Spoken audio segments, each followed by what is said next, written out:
This is Matt Hurt at Obsessive Viewer on Twitter.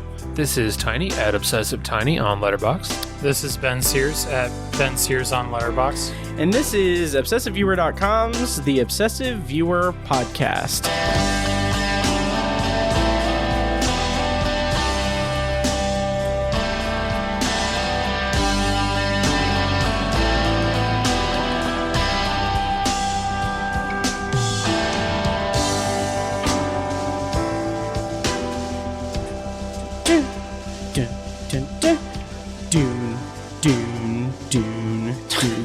Dune. Hello, and welcome to The Obsessive Viewer. We're a movie and TV podcast that covers a specific topic, be it genre, trope, movie, or show each episode. You can find more of our work at ObsessiveViewer.com and more podcasts proudly presented by Obsessive Viewer at ObsessiveViewer.com/podcasts. And if you'd like to support what we do here, you can become a patron at Patreon.com/ObsessiveViewer, where if you pledge $1 per month, you get access to over 150 exclusive B-roll episodes of us just kind of farting around and actually talking about other movies, other topics and everything, kind of a free-form conversation that precedes most episodes of the podcast recording. That's at $1 per month. At $2, you get that plus TV and book reviews and reaction episodes. I did a whole review series on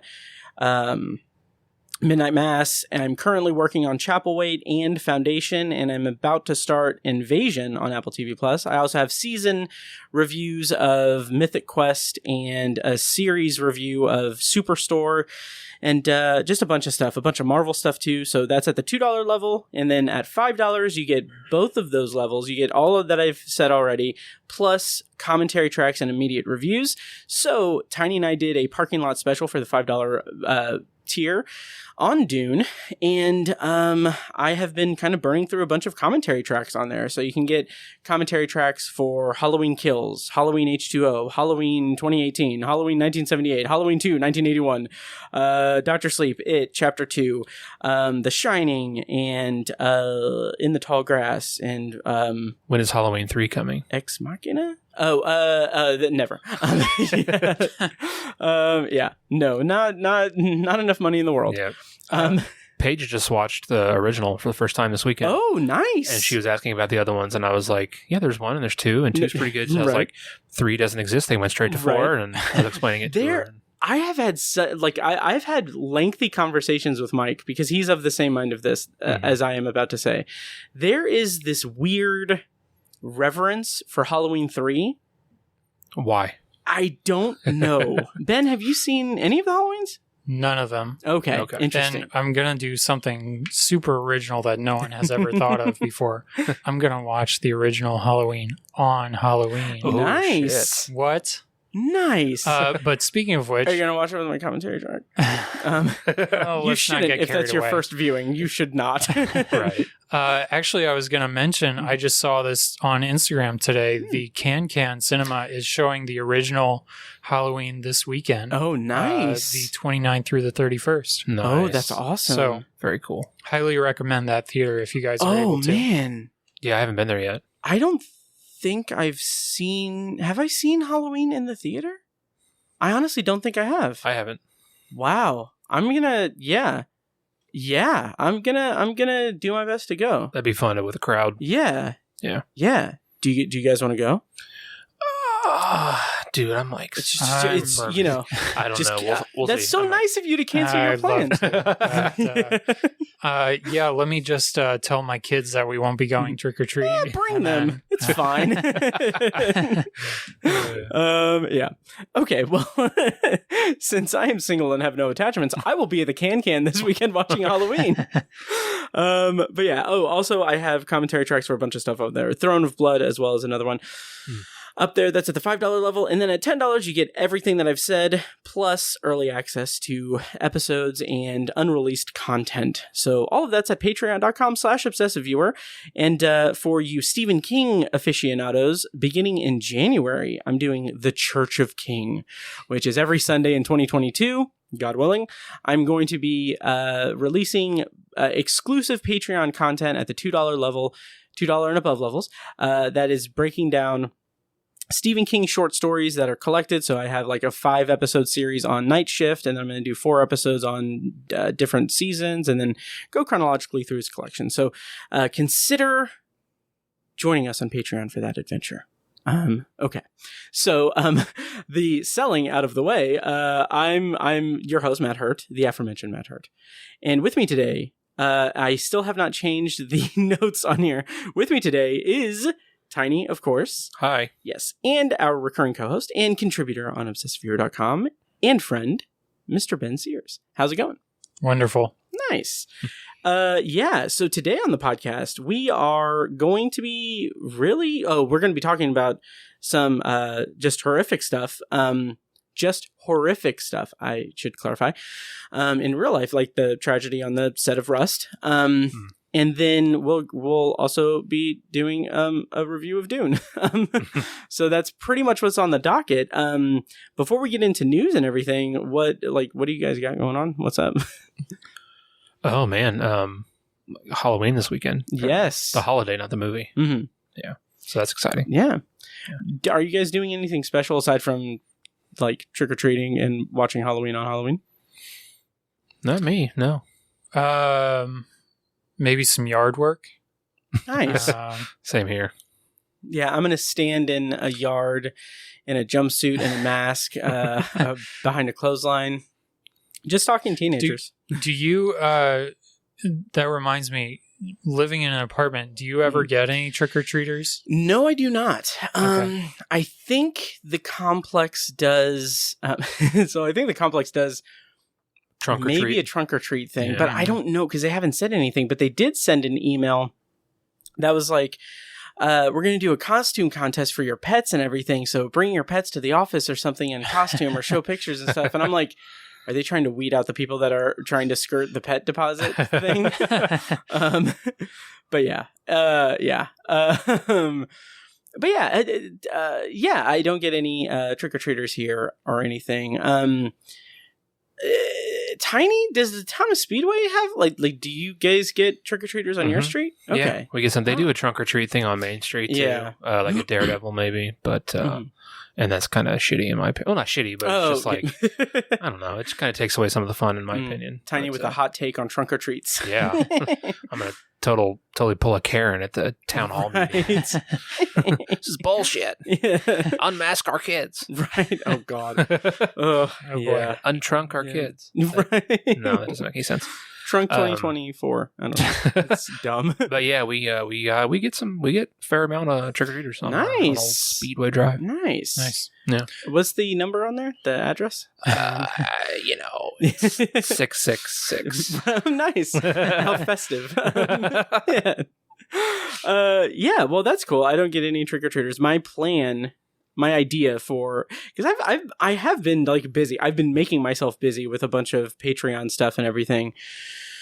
But I ideally on the weekend I want to catch up on all that and everything. And I have been really deeply considering taking Monday off of work so that I can spend all day Sunday, which is Halloween. Mm-hmm. I want to spend it, and this is just, I don't know, I'm a child. And also this is going to be like, I'm going to stroke out, but, I just want to like get a bunch of candy and just spend the whole day and night watching horror movies and stuff. And then go into a diabetic coma and then, yeah. Nice. And then have pizza eat my carcass. Yeah. Yeah. She for sure would. Yeah. Oh yeah. That's how I'd want to go. Yeah. Yep. Yeah. I don't know. I wish I had like it on like the soundboard or whatever, but I just imagine like Duncan Idaho saying like they fight like demons, and just like have a picture of pizza or something. Nice. But yeah. I also said this. I think it was off mic. I don't think it was recorded, but just to say it, I have started reading The Green Mile. And for a couple of reasons. One is, and this also ties into my promotion for Patreon, but for Tower Junkies, Tiny, we don't have The Green Mile on the docket immediately. Mm-hmm. But our friend Kim C. from the Year of Underrated Stephen King and former guest on the podcast, and hopefully future guest if she puts up with us long enough, she's covering she's covering the Green Mile on her podcast, installment by installment, because it's a serialized release. So I've been very excited to do that. Also, not to tell tales outside of school or anything, not that anyone really cares, but as I've been known that people don't care when I talk about this stuff, but she got a new microphone. It was a microphone that I suggested, so I'm very excited to hear the new mic on her podcast. Sweet. But the reason I brought that all up is that I'm going to do a big Patreon thing where I'm doing kind of the same thing I did with Billy Summers. Each part of the book, I am recording my thoughts, and I'm going to read the next part, and then record my thoughts, and then so on and so forth, and then put them all together into one big Patreon book review that I'll throw on Patreon at the $2 level. That should be coming fairly quickly, I think, in the next couple of weeks. I would say I'd give myself a couple of weeks, but also because I'm insane, it's 6 parts, so each part is going to be recorded in a different way with the equipment, like a different mic for each one, and I'm just kind of gauge to see what it's like all together. Anyway, wow. Patreon.com/obsessiveviewer, and the reason I brought that all up is because I have been saying in ridiculous accented voice and everything, I've been saying John Coffey walking the mile. And I just wanted to get that on here. John Coffey walking the mile. I don't know. Such a Matt Hurt thing. Very much.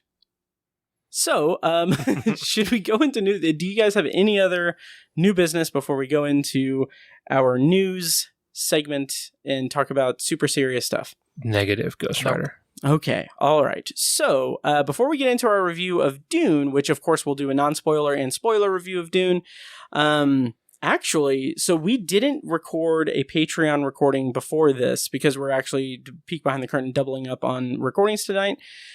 But I'm going to have to check and see how it sounds and how it is. But I think I'm going to throw my thoughts on Dune, the book, on Patreon for this. But anyway, that's all meaningless. But I recorded that months ago. So anyway, before we get into that, there was industry news that hit that is tragic and horrifying, and it's been it's been in the media cycle for the past couple of weeks, and I kind of want us to talk about it. So on the independent film Rust, there was a tragic incident involving a prop gun that star and producer Alec Baldwin was rehearsing a scene and was told that it was a cold weapon, meaning that there was nothing in the chamber, which I feel like this may not be this may not be, I may be out of my element a little bit, but what I have gathered is that there is seemingly I think that there's a vernacular to filmmaking that I think people are not immediately conscious of or knowledgeable of when hearing about this. So just to clear that up from my understanding, and I'll put links in the show notes and everything.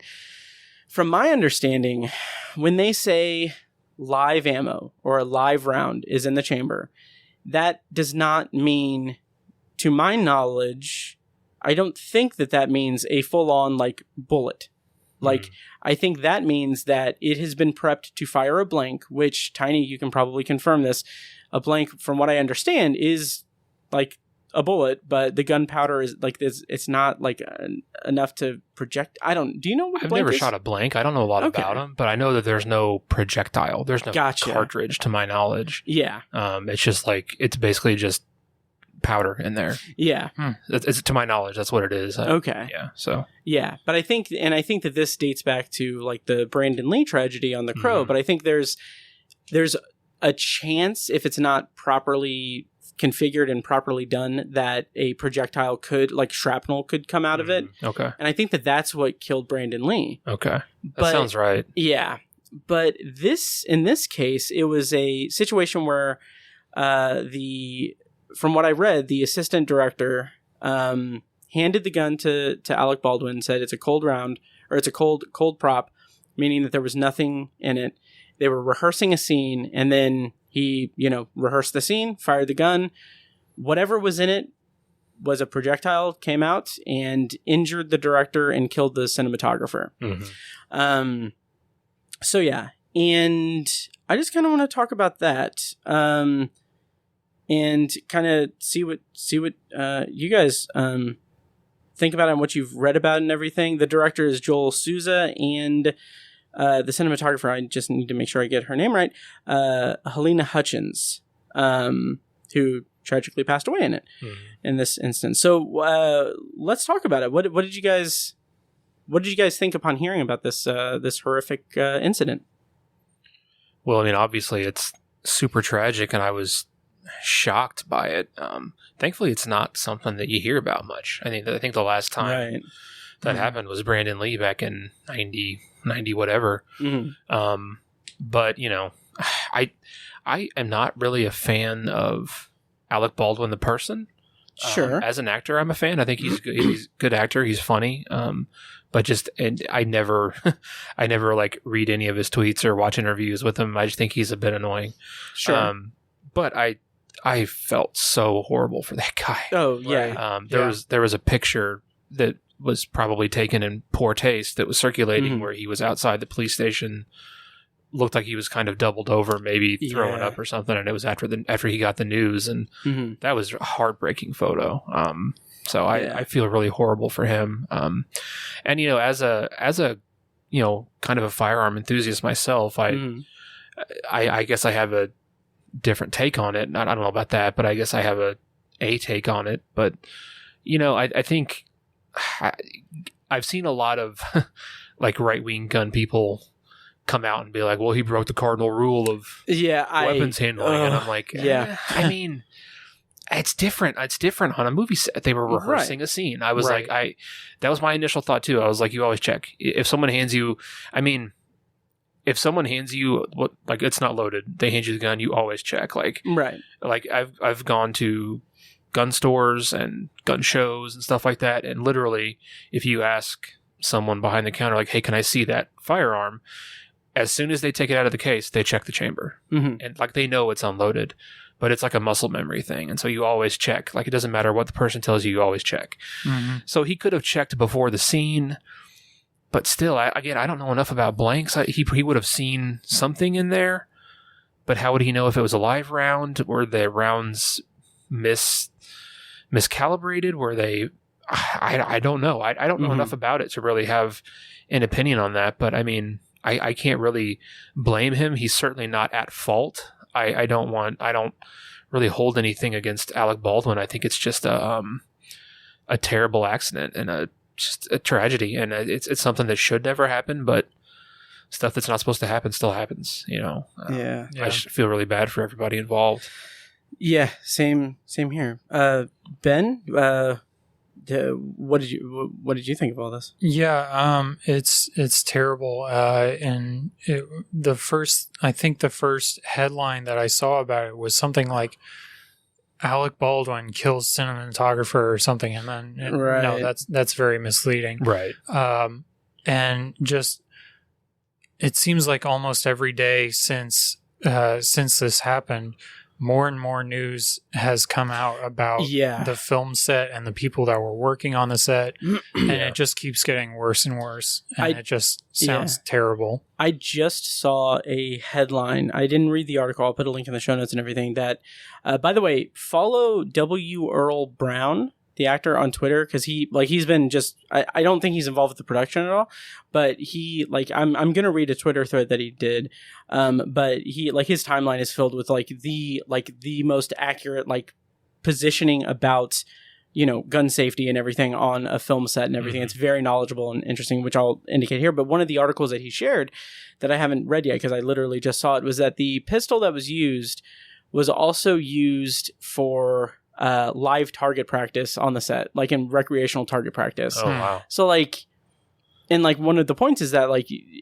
at no point should a prop gun be used for real anything. Like, and the only time a prop gun should be used is when it is being used on the film. Like, it is being, and so, do you guys mind if I read his Twitter thread really quick, or did you guys have more to say, go Ben? for it. No, go Okay, ahead. I know I kind of interrupted you there. Okay, so I'll put a link to this in the show notes as well. He said, and I don't remember when this happened, but John Eric Hexum, I think that I don't know. Anyway, so the Twitter thread is as such. This is from W. Earl Brown, the actor on Twitter. Okay. In the aftermath of John Eric Hexam, the dedicated crew job of weapons handler was created. Someone whose sole responsibility is overseeing any and all firearms used on a movie set. In the aftermath of Brandon Lee, the rules got much stricter and oversight increased. For rehearsals, we are given rubber weapons.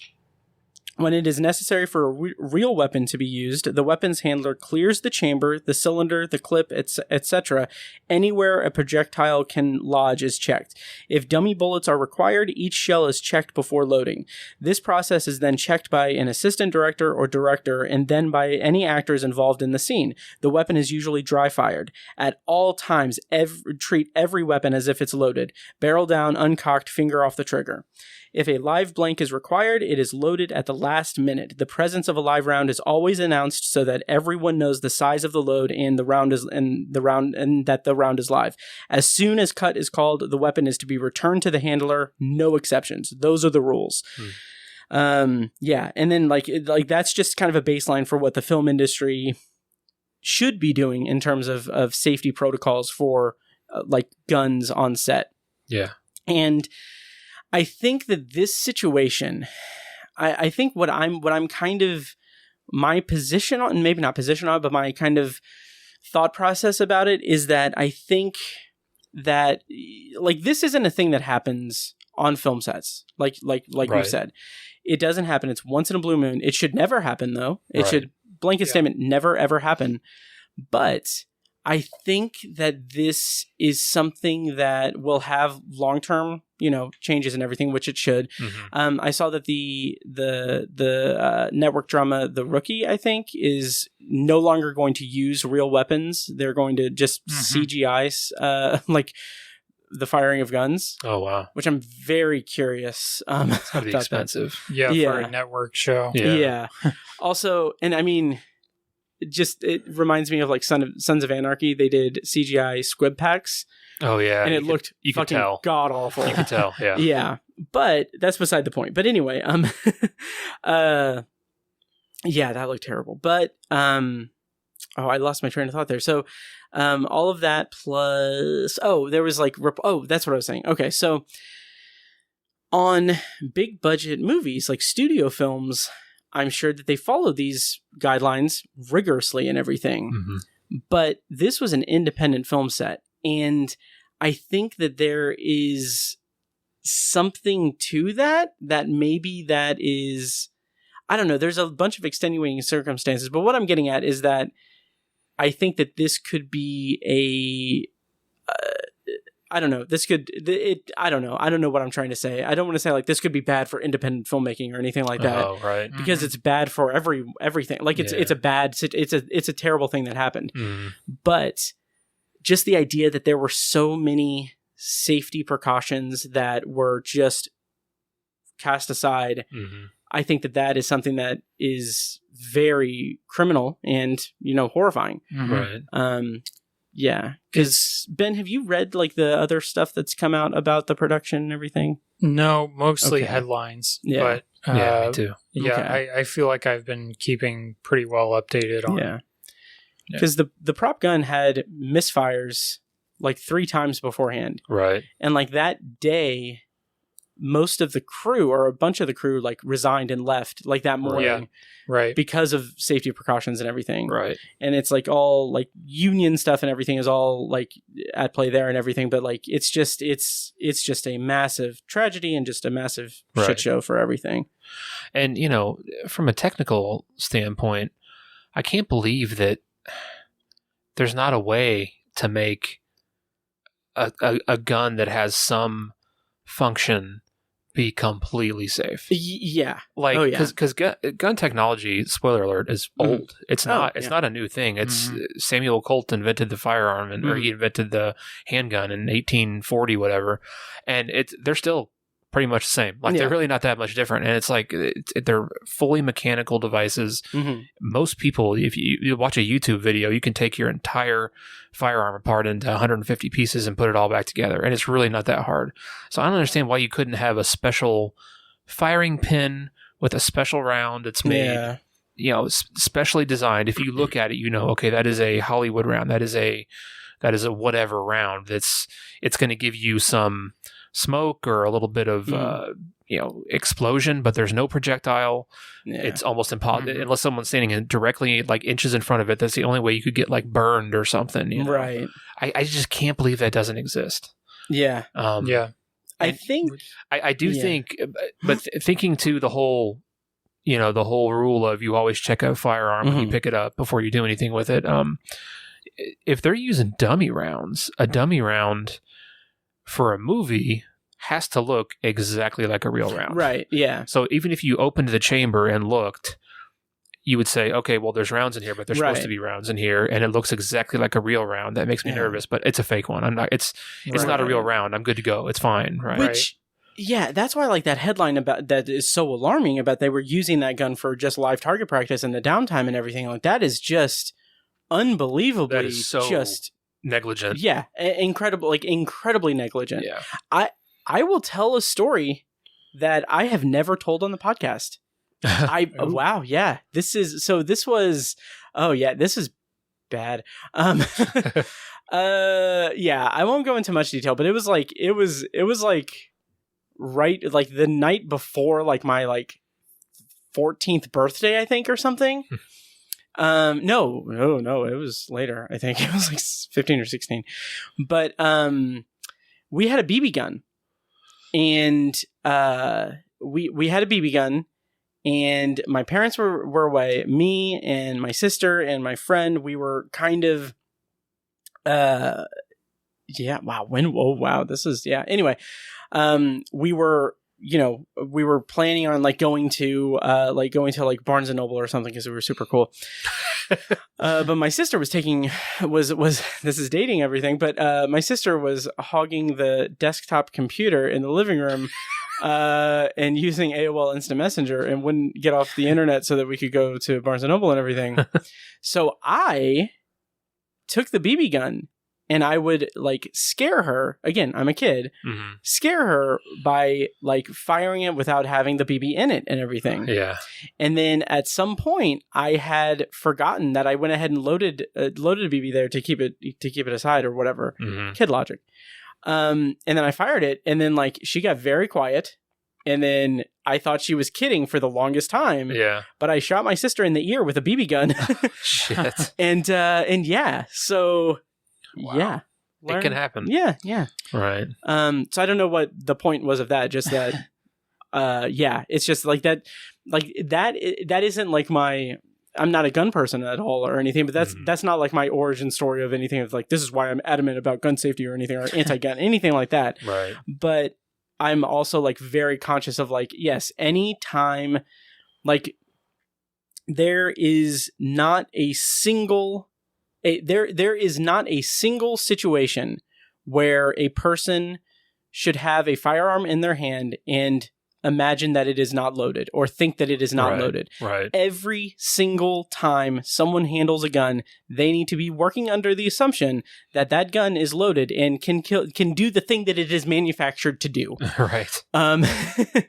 And I get so irate and upset and angry when people like I'm going to generalize people, but just like dipshit hillbilly people that train like they fight. It's an inside joke. Inside joke about this guy that Tiny and I used to work with. But anyway, anytime that they're like, I get being a gun enthusiast. I get that. It's a hobby. I understand that. I respect like that. But the responsibility that has with it is that, like, if you're going to fucking talk about the Second Amendment and everything and all that, and like, no, don't take your guns away, fucking be an adult and use the gun the way it's supposed to be used. Right. That's a tangent. It probably really has nothing to do with this, except that that a person was handed a gun for rehearsal, told that it wasn't loaded, and it had something in it, and now a person is dead. Right. So that's just my PSA. If I'm trying to think of another inside joke reference that I can make off the cuff, but I can't.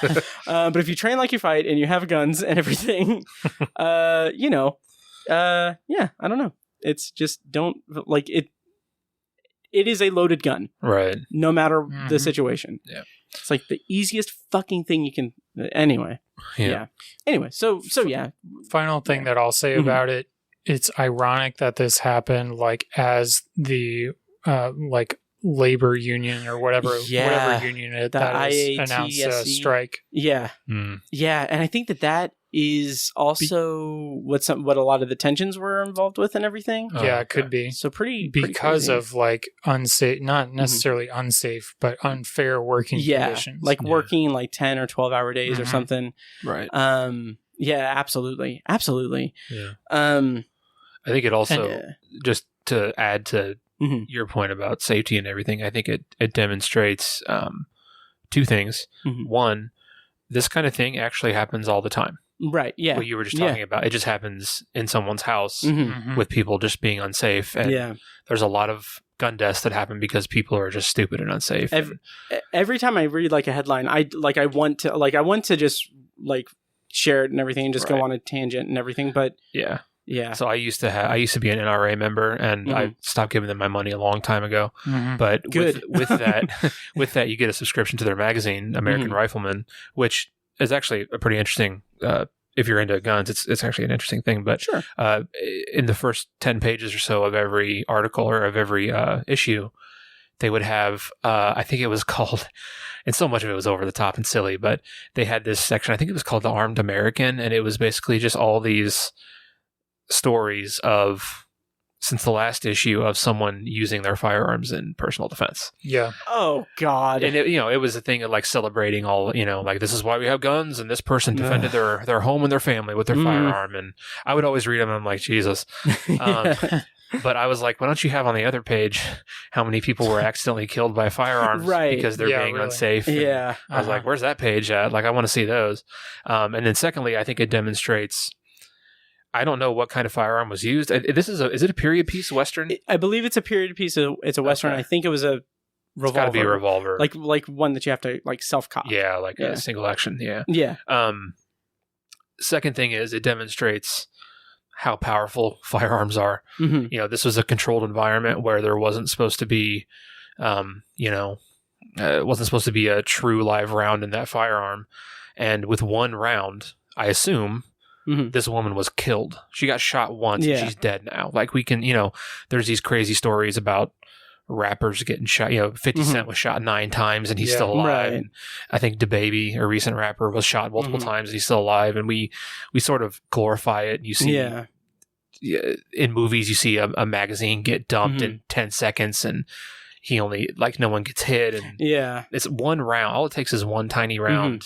And it, you get hit in the chest or the stomach and you're like, oh, it's not a big deal. People survive that all the time. It's like, no, you will die from that. It's like, you can totally die. It's serious thing. Like, and I think that, I mean, that's indicative of fucking America and everything. Right. But also media portraying gun violence and everything. It's the same as anything really. But I think that there's such a fetishization and romanticism for gun culture and firearms and everything. So like, when you see like those big action scenes or whatever, where like, it just nicked me, it's fine and everything. It's like, okay, well, also, it tore through your body, and like you don't like. Is there an exit wound? Shout out to the Steven Seagal and DMX movie, Exit Wounds. But like it's not like, oh, I just got I got hit and everything, but I can keep going. Like, it's that machismo kind of thing, but it's also like, okay, well, in reality, that is a traumatic thing that has happened. Like in the actual like it's a trauma to your body that, like, when you just to go to, like, if you go to the ER and everything, it's like, it's not like let's just patch them up and everything. It's like, okay, did the shrapnel, like, did it break apart in the body? Did it nick an artery or anything? Is it going to did it go through any of the organs or any, like, it is a trauma to your body. and everything. It can give, even if you survive a gunshot, like you're saying, you can have lifelong ailments from it. Oh, absolutely. It is a destructive force. Yeah. But fortunately, we have the people in this country who are fighting to make sure that people can take those weapons into fucking schools. And right. It's all about mental health. It's all about mental health. But you know, I hate the world. What movie has no guns in it? Denis Villeneuve's Dune. But before we get to that, I do have another rant that I want to go on. Oh, boy. Yeah. The other side of all of this with the Rust thing, and I promise we will get into our review and everything, is that I have ranted and raved on Patreon, on the main feed and everything, just my political positions and everything, especially with the rise of the pandemic and the rise of just absolute moronic behavior for people that are emboldened to be uninformed, emboldened to be proud to not be informed and everything, despite all the research they treat do. Every cough like it's COVID. Right. That's really good. It's not a bad idea. No, it's not. But the thing that I came back to after this tragedy happened is like my whole thing was that I was going to share a bunch of screenshots and be like, well, it's really good. I mean, in all things considered, it's a relief that like all of the, MAGA folk are using this horrific thing as a way to amplify like gun safety protocols and talk about gun safety and everything. No, that's not what they did. Right. Because Alec Baldwin, what, you mean they didn't admit the error of their ways? No. And look at things from a different angle? Nope. Because Alec Baldwin mocked their Messiah on SNL and everything. Oh yeah. The term manslaughter was trending on Twitter, completely baseless. Yeah. And everything. And then Alec Baldwin tweeted like his statement saying that I only have partial of it, but it's like, there are no words to convey my shock and sadness regarding the tragic accident that took the life of Helena Hutchins, a wife, mother, and then the rest of it's like her credentials and everything. Right. But I'm going to read some just shitbag responses. First, J.D. Vance, I don't know who that is. I don't know. Yeah. Oh God, he's yep. He's who the movie Hillbilly Elegy was based on. Yes, he wrote it too, didn't he? Or did he? Yeah. Okay, yeah. And he's running for Congress. Yeah. Or I think he is. I think so too. Yes, because and then to preface this, his Twitter profile is it said, like, make sure to say that he's Christian and everything. Mm-hmm. And so this is what this very good Christian man said. Dear @Jack on Twitter, let Trump back on. We need Alec Baldwin tweets. This is 12 hours after the news broke, everything. But Alec Baldwin tweeted his statement and everything. And I'm just going to read some very, very well thought out retweets that people said. You should be arrested, charged, and thrown... No, I'm sorry. You should be arrested, charged, and thrown in jail for the rest of your life. You are a murderer and a criminal. By the way, these are likely the same people that are applauding, the insurrection, and the martyr for the cause of I don't even remember the shithead's name. The kid. Kyle Rittenhouse. Kyle Rittenhouse, the kid in Milwaukee or Wisconsin. Yeah, the guy who the child who crossed state lines and then killed two people. Yeah. Because he was protecting property that wasn't his own, but whatever. And then a very charming person who has this isn't his Twitter username, although his username does have 1911 in it, so but his display name is Arizona in all caps, but the I and Z are a 1 and 5. Oh. So AR-15 Ona. Oh my God. Yeah. I want to troll that person and just be like, I think all assault rifles should be banned. But they're not assault. Anyway, he says, well, you're right about one thing. You're definitely a tragic accident that took someone's life. And then someone else said, then why did you shoot her? Yeah. And then I'm not going to read anymore, but there was also this. This is the thing that kind of gets. This is the thing that kind of gets. This is what's being kind of amplified in some circles that I've seen. And I saw this on a friend's Facebook post. I was going to comment on it because I was just irate.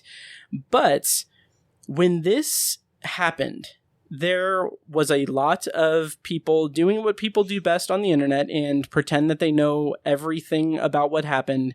And they just feel like commenting on it with their own knowledge that they have no basis for. Mm-hmm. See all of 2020. And so this guy, this douchebag, said, and again, this is showing a complete lack of knowledge and a complete lack of remorse or a complete lack of empathy or anything. And it's showing a lack of understanding about everything. But this comment was, Alec is known for having a really bad temper and anger outbursts. One shot could be considered accidental, but if he recocked the single action pistol and pointed it at a second person and it accidentally discharged a second time, I think he might have a lot of explaining to do. It's like, first of all, you don't know how movie making works, clearly. Right. Yeah. And just like the idea that someone, it's this idea that a certain type of person who should probably divulge their whereabouts on January 6th, act under this idea that everyone thinks the same way that they do, or should think the same way that they do. And in doing that, they're showing their hand of what just monstrous, shitty people they are. Because like this person is like, oh, okay, Alec Baldwin has been angry before. I'm angry all the time because I'm white and I don't have a voice. I just made a Jim face from The Office, but no, I'm angry, and when I'm angry, I want to kill people and everything. So that means that anyone who's angry is going to have the same knee-jerk reaction, or they are going to be prone to violence. So like, oh, someone's angry, so that means that he must have intentionally like shot someone. Right. It's like what fucking world do you live in? That is a ridiculous conclusion. Yeah, aside from living in America where this shit happens. Yeah. So anyway. Jesus. Dune? Yeah. I was going to play the sound bit, but yeah. So yeah, Dune. We're going to do a non-spoiler review. By the way, let us know what you think about all this, I guess. I don't know. But yeah, it's a very tragic accident, and I really hope that it leads to much better, handling of this type of thing. And I don't know. I don't know. And it's just tragedy. My thoughts go out to the family of the cinematographer. That name is on my phone. Okay, so we're going to go into our review of Dune. We're going to first do a non-spoiler and then a spoiler review, and then we'll prompt you with a clip from the trailer for the spoiler review. Okay, so Dune was what was the date of release? October 22nd? 22nd? Yes. Yeah. The plot summary, courtesy of IMDb, is feature adaptation of Frank Herbert's science fiction novel about the son of a noble family entrusted with the protection of the most valuable asset and most vital element in the galaxy. Okay, so Dune is co-written and directed and produced by Denis Villeneuve. Also co-written by John Spites and Eric Roth, with obviously based on Frank Herbert's novel. And it stars Timothée Chalamet as Paul Atreides, Rebecca Ferguson as Lady Jessica Atreides, Zendaya as Chani, Oscar Isaac as Duke Leto Atreides, Jason Momoa as Duncan Idaho, and Stellan Skarsgård as Baron Harkonnen, the Harkonnen guy. So this has been one of our collective most anticipated movies for 2 years now. Yep. it was originally supposed to come out last year and then got pushed because of the pandemic to this year, and has finally saw its release. It has a hybrid HBO Max and theatrical release. It is currently in theaters, and it will be on HBO Max until my app loads. So, but it is in theaters now, and I recommend, IMAX and everything if you're comfortable. But it is on HBO Max until November 21st. So okay. Okay. And just to say, I will be probably having a commentary track on it at the Patreon level of $5 or more. So that should be coming soon. In the meantime, if you want to check out my Halloween Kills commentary track, it's up there now. But anyway, where I get a call-in from a new coworker. That was a lot of fun. Nice. So, okay. So Dune. You guys are more invested in the source material. I've read the first book a couple of times, and I read Dune Messiah once, and then started Children of Dune, and then just wasn't in the right headspace or anything, so I just kind of gave up. Mm-hmm. And but I am a Denis Villeneuve fan, and was very much looking forward to, obviously, science fiction, Denis Villeneuve, and moving pictures on a screen. What is your guys' histories with Dune and Frank Herbert and Denis Villeneuve? Well, it all started on a stormy, cold January night, 1987. No, I'm kidding. I read the first book for the first time like 10-ish years ago, 8 or 10 years ago, and really, really liked it a lot. I think I just kind of read it on a whim. Nice. For no particular reason, and really enjoyed it. I got like a secondhand physical copy from Half Price Books and read it that way. Really liked it, thought it was awesome, and then I've read it twice more since then. But it was like 2 years ago I did the audiobook, so it's not as fresh in my mind as I want it to be. Mm-hmm. But I really kind of fell in love with that first book. I read the second one, which is Dune Messiah. Is that what that was called? Yeah. I've only read that the one time, and I wasn't as into it. It was okay, but I need to give it another shot. But that's my history with the source material. Nice. And I love Denis Villeneuve as well. I mean, like if I had to pick a writer, director, producer to do this, number one spot would have been Denis Villeneuve. Yeah. So nice. I mean, this was ideal. I was so thrilled to have him get this.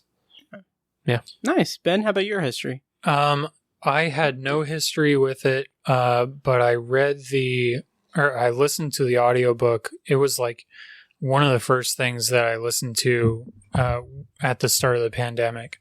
And I could not imagine trying to read the book like current day, because I would still be reading the first book. Even if I had started it last year. But yeah, I listened to the first book, really enjoyed it. And then I listened to the other 5 Frank Herbert books quickly after. Wow. And Dune Messiah is good. Children of Dune, a little less good. And then from there, it just kind of falls off a cliff. So, Matt, I don't blame you from jumping off where you did. Yeah. And I had this whole ridiculous plan where I was going to do like a Patreon episode that covers all the books, and then we were going to talk about each one. We were going to do like reviews of the David Lynch movie, the mini series, and Jodorowsky's Dune and everything. And then when starting Children of Dune, I was like, I just can't. I just can't. Right. Yeah. And especially at books 4 through 6, they just get weirder and weirder and weirder. Yeah.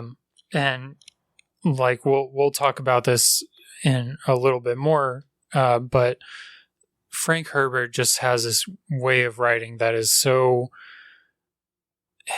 it's cool, but it's really hard to follow sometimes, especially some of his like more heady ideas and more it's not all straightforward action. Right.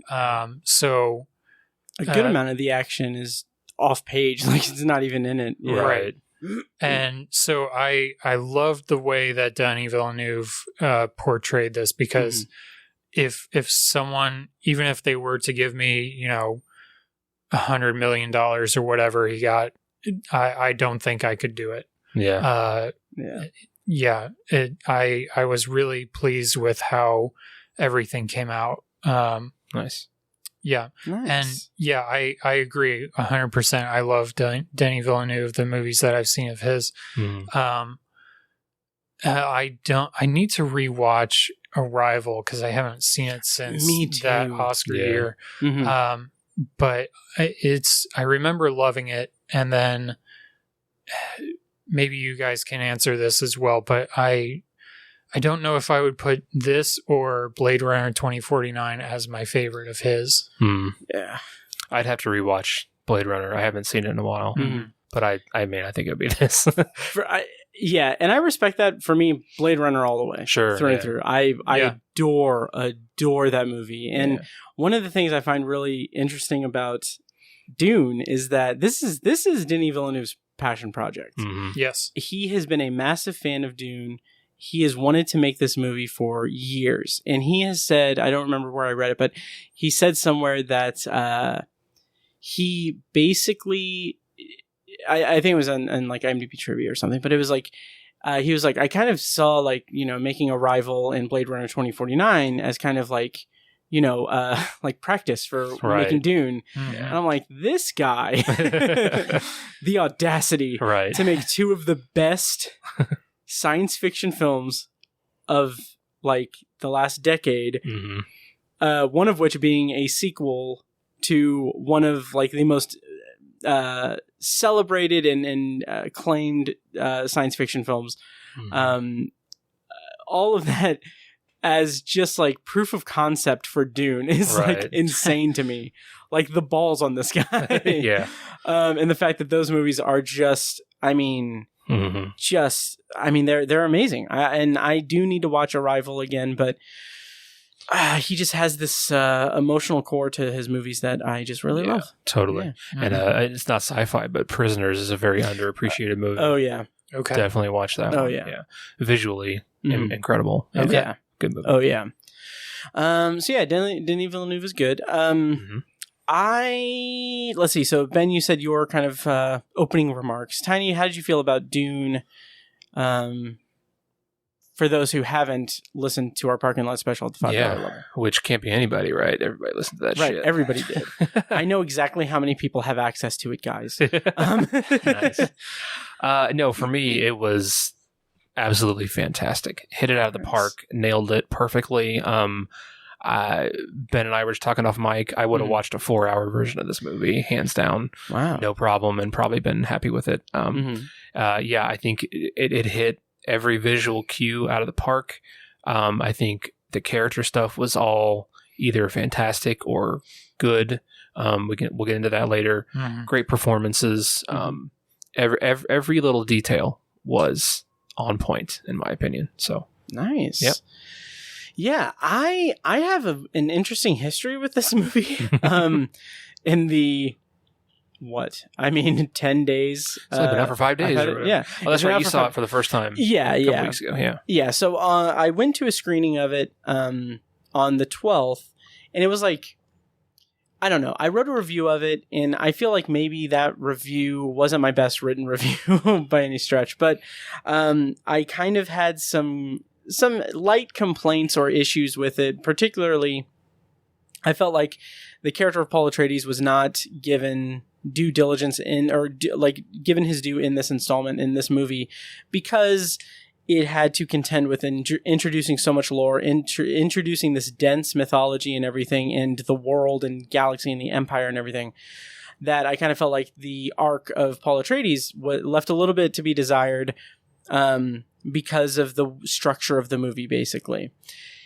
And so that was my first viewing of it.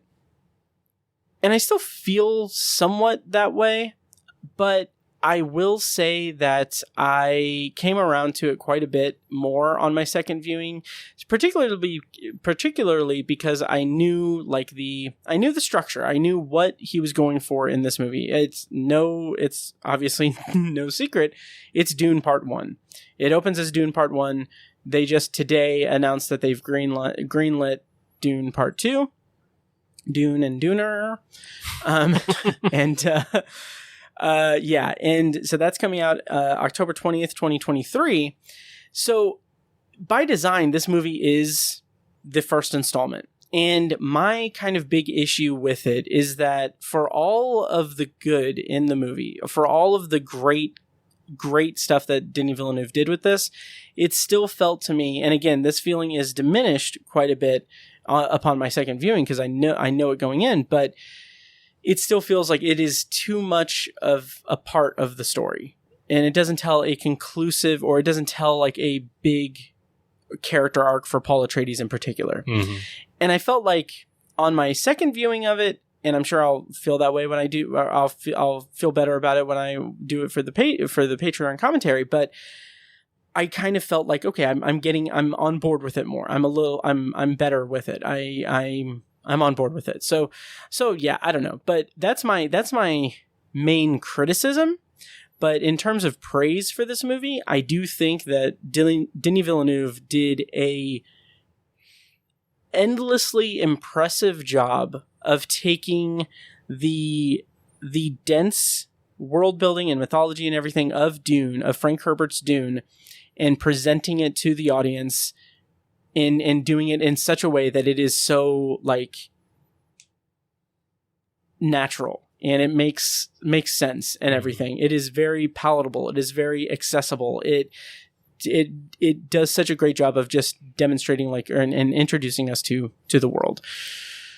So feather in the cap of that. And I said this on the parking lot special on Patreon, but I mean, Jason Momoa, man, dude, like all I kept thinking that second time around was this guy is a gift to the movie industry.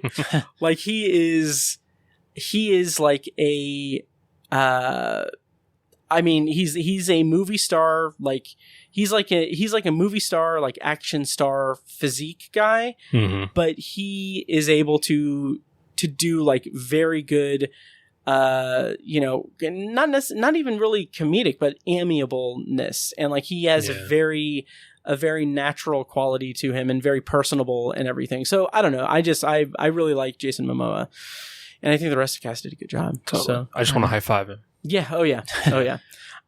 So let's dig in. In non-spoilers, what did you guys think of Dune Part 1? You know, I will echo what both of you guys have said. I think this is a fantastic movie, one of the year's best, and just one that we just have not seen in a long time. Just big popcorn movies that play the best in a theater on a big screen. Yeah. That, are for audience of just about at any age, all four quadrants, basically. Maybe not a kid's movie, but, and Matt, I will kind of agree with you with your first viewing that, like, one of the main criticisms that I have heard is that it's a little emotionally like cold. Yeah, I guess. And I can kind of get on board with that, especially like with, say, Rebecca Ferguson's character. But I think there's enough otherwise to make up for that it's still just it's great. It's a great visualization of the hero's journey. Yeah, right. And it's and just every other aspect of it as well. Visual effects, score, cinematography, production design, performances, directing, costumes. Yes. hair and makeup, creepy black leather spider people,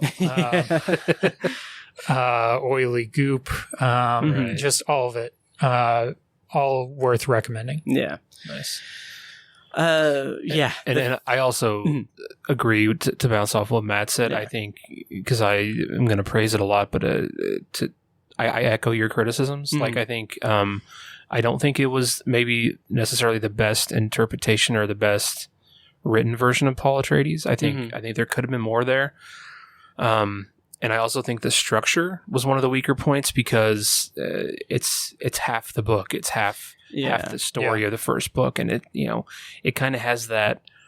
I felt sort of the same way as when I saw Lord of the Rings, Fellowship of the Ring for the first time. I was like, oh, they just kind of stopped. Like they're just kind of walking, and it's like, okay, see ya, we'll see you next time.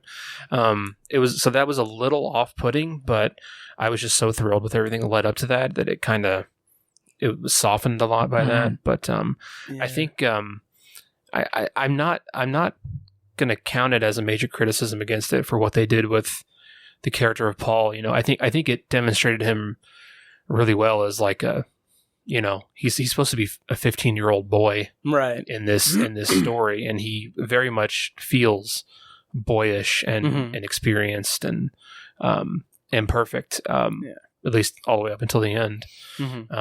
And so I think that was fine.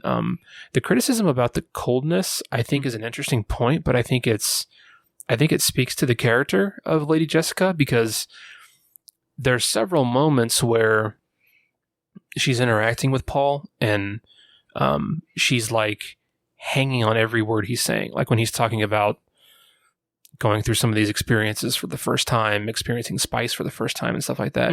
She's hanging on every word he's saying, and she's so into it. And I think that's sort of, the audience might misinterpret that maybe as like a mother's love, because really I think it's just kind of her being being a little selfish, because she's hoping that she has, given birth to the Kwisatz Haderach, that he's the one, right? That's what she's thinking, and that's her true motivation for those emotions. And I think that's something subtle that they kind of conveyed in the movie. I assume that was intentional, because again, her acting was great, and it looked like a mother's love, but really, and there's that great conversation with her and Leto Atreides. It's one of the few conversations they have together in the whole movie. They have very little interaction. They talk about it, and he's saying, I don't want you to make this promise to me as his mother. I'm talking to the Bene Gesserit right now. I'm talking to them. I'm not talking to his mother. And that was such an important distinction. And I'm glad those things were included. But I think that coldness that people may have picked up on was a choice. And it was, I think it maybe long term it could be effective. And I think it makes sense, I guess. Yeah, I kind of feel like part of that criticism is also just a Denis Villeneuve thing. Yeah, that's true. Because he kind of has a history of just having a cold kind of cold tone to the emotional characters that he has. Like Amy Adams in Arrival. Kind of Ryan Gosling and Blade Runner. Yeah. Which...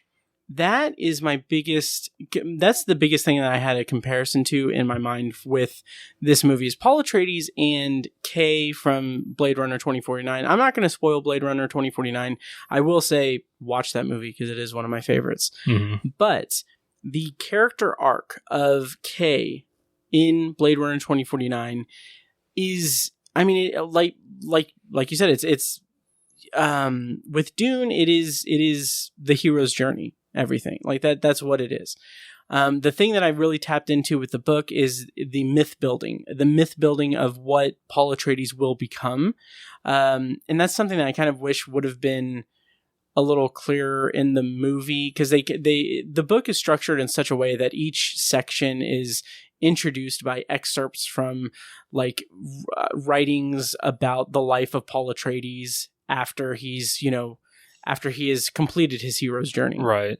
Yeah. And so the movie doesn't do anything with that at all, which is fine. But I also kind of feel like that would have been better to really kind of solidify the character growth of Paul Atreides in this installment. But my whole point is that to compare it to Blade Runner 2049, Kay's character arc in that is he is a person who he is a character who doesn't know his place in the world. He believes he is led to believe that he serves a very distinct purpose, and that is why I think Blade Runner 2049 is Denis Villeneuve's best movie of the ones that I've seen. Mm-hmm. And it's why it's one of my favorite movies of recent years, because that character arc, that the way that it plays out, the way that the story surrounds itself with that character arc is so fascinating to me. And I find that to be so rich in terms of characterization.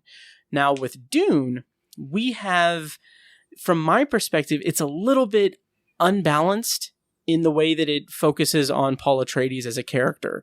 And that's because it's contending with so many different things. Again, this was lessened for me. This was not a big point of contention for me when I watched it the second time. But that first time, all I thought was like, okay, we have a very intricately written character. We have a complex character who he's a child who is going to go across state lines to defend. I'm sorry.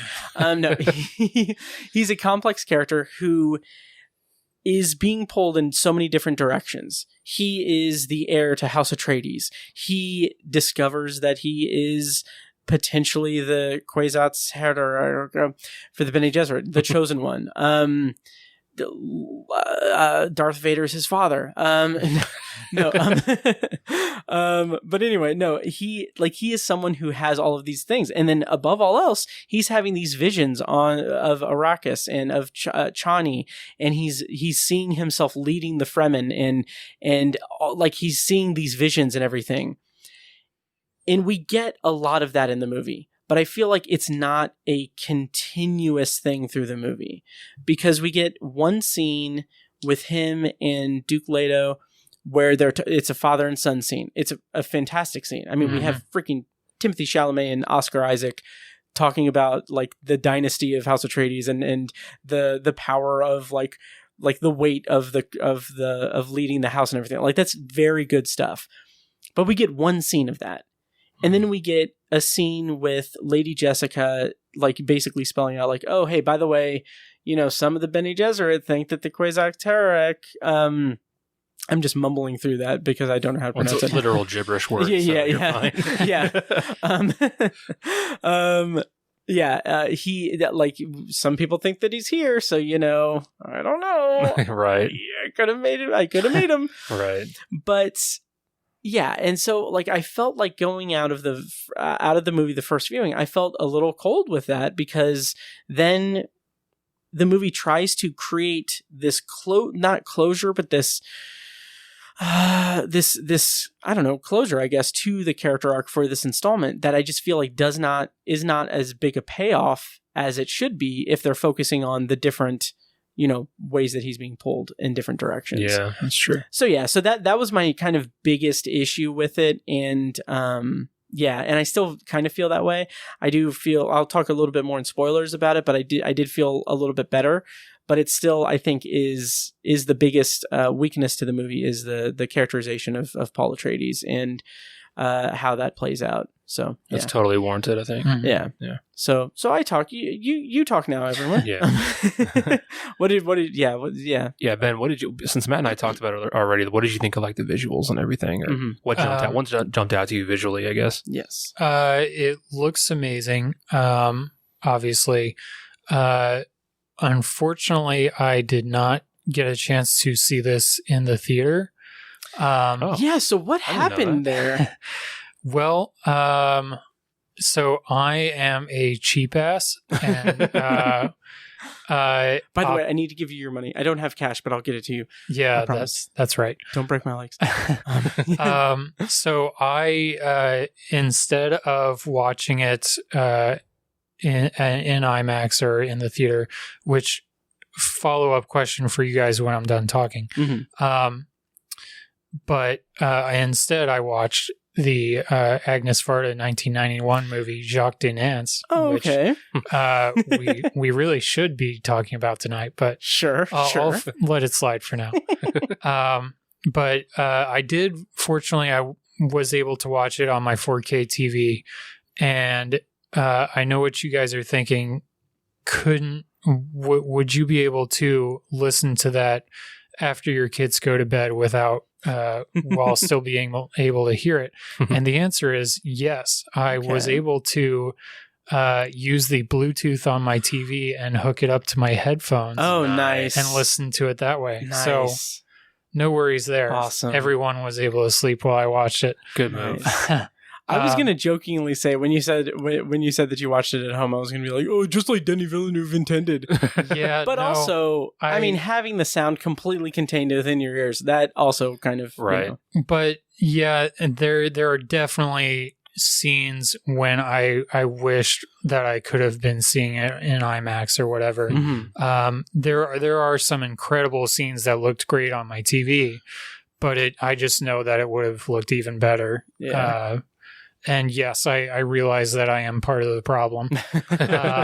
And if, I guess now I don't have to worry about part 2 getting greenlit because of me. But if anyone wants to ensure that I see it in IMAX, Venmo, Ben Sears 87. So my question for you guys, you both have seen this twice, both in different environments. Matt, you saw it on a regular screen and IMAX? I saw it at the State Museum IMAX for the second one. The first time I saw it was at in Glendale, a normie theater. Right. Yeah. Standard definition. Yeah. And Tiny, you saw it in IMAX and at home. Yeah, I saw it on True IMAX and then at home on HBO Max. Okay. Nice. So tell me about the differences in those experiences. Do you want me to go first? Yeah, sure. Okay. So with me, I will say another potential criticism for the movie is that I feel like there were certain scenes that in that first viewing in the theater, I thought like, is the projector off? Like, did they mess with the projection or something? Because it was very dark, like very, very dark in some scenes. There was one of the podcasts that I listened to said that exact same thing. Wow. Yeah. It was the Obsessive Viewer podcast. But no, yeah, it just seemed very, very dark. And that's something that I can't remember who. This wasn't a Roger Deakins one. No. No, it was someone else. But it also just, I don't know if that's, I don't know what's to account for that, but I did feel like there was a lot of darkness in the lighting that just was like bad darkness. And I kind of semi-confirmed that, although it was a little bit better in IMAX, but it also still felt a little bit, whatever. So I'm curious what it'll look like when I watch it like on my phone in 5-minute increments at work with my phone speakers. Just as Donnie exactly. intended. Yeah, right. Yes. But that is one downside. But I will say that I'm going to see this in the theater again, specifically because I want to see it in a Dolby theater at AMC specifically because one of the visual effects are incredible. Like, there's no denying that. It looks incredible. Mm-hmm. The way that they just created and visualized Arrakis and the sandworm and all of that, like visually, it is just stunning. I also just like had just a freaking just massive grin on my face whenever they did like the combat scenes with the shields and stuff. I thought that just looked so freaking cool. Mm-hmm. Yeah. But the reason I'm not going to see it in Dolby because of those reasons. That's going to be a big part of it. But another thing is I want to see this in the theater as many times as I can because the sound design is insanely good, insanely cool. Like there are little things here and there, like the my drain is weird. I don't know what it just gurgles. I don't know. That's weird. Yeah. Anyway, so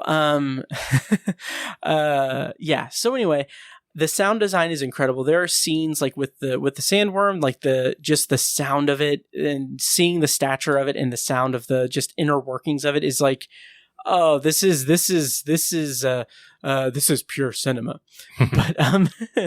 But that, and then like there are scenes with the Baron like eating, and it's just like the breathing and the eating and the sound of just like lip smacking. Yes. Yeah. It is the most just disturbing. There's a disturbing nature to it, and it's because the soundtrack is so prevalent with that. Yeah. And then the third example is there's I'm not going to give the context of it or anything, but there is a vat of like crude oil like substance that's like it's just a scene with that, and just the the gurgling like my sink just did that I don't think the mic picked up, but the gurgling nature of it, just the thickness of the sound of it, is like there is so much care taken and attention to detail in the sound mix that I can't wait to see it in a Dolby theater. So that was my experience in the theater. I loved seeing it in IMAX and everything.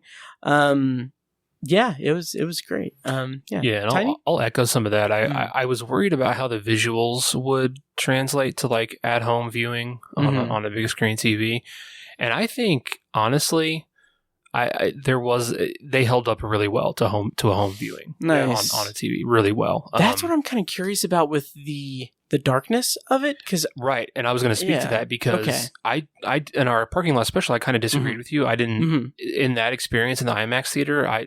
Nothing seemed too dark to me. It all looked great. I didn't have that experience at all. But at home there was one scene in particular. I don't want to spoil it, but it involved a sandworm and it's very dark. Like we were watching it and my wife, Paige, was like, I have no clue what's going on right now. Oh, interesting. Thankfully, it's only about 10 or 15 seconds long. It's not a big part of the movie, but she was like, I can't see anything right now. And I couldn't either. And I knew what was going on. I was like, yeah, this looks almost like a black screen. And interesting. That was unfortunate. But the other moments I was worried about were fine visually. But I'll say, as far as IMAX versus home viewing or whatever, the biggest aspect was sound. The IMAX theater, everything boomed and echoed and is so focused, and the sound mixing is Oscar worthy. The score and soundtrack are Oscar worthy. Visual effects, right? If this doesn't get a visual effects nomination, I'll be mad. Me too. Me too, for sure.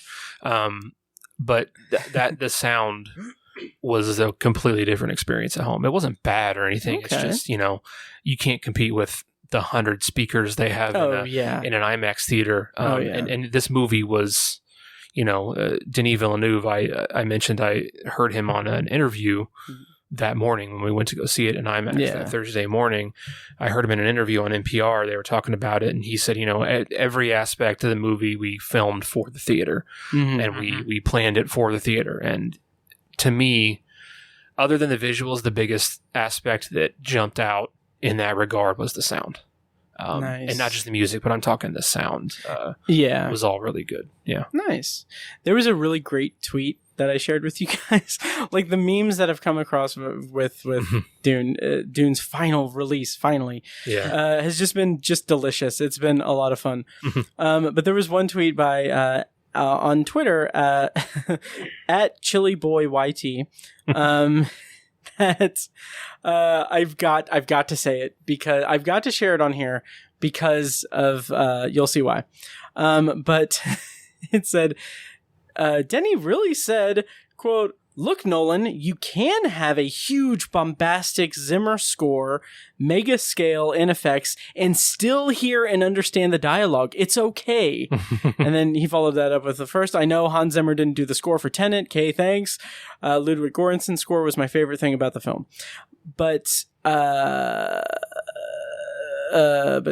Tenet, I guess. I don't know. But anyway, so anyway, I love that because Christopher Nolan, is he deaf? I really it's insane. It's a bit of a problem.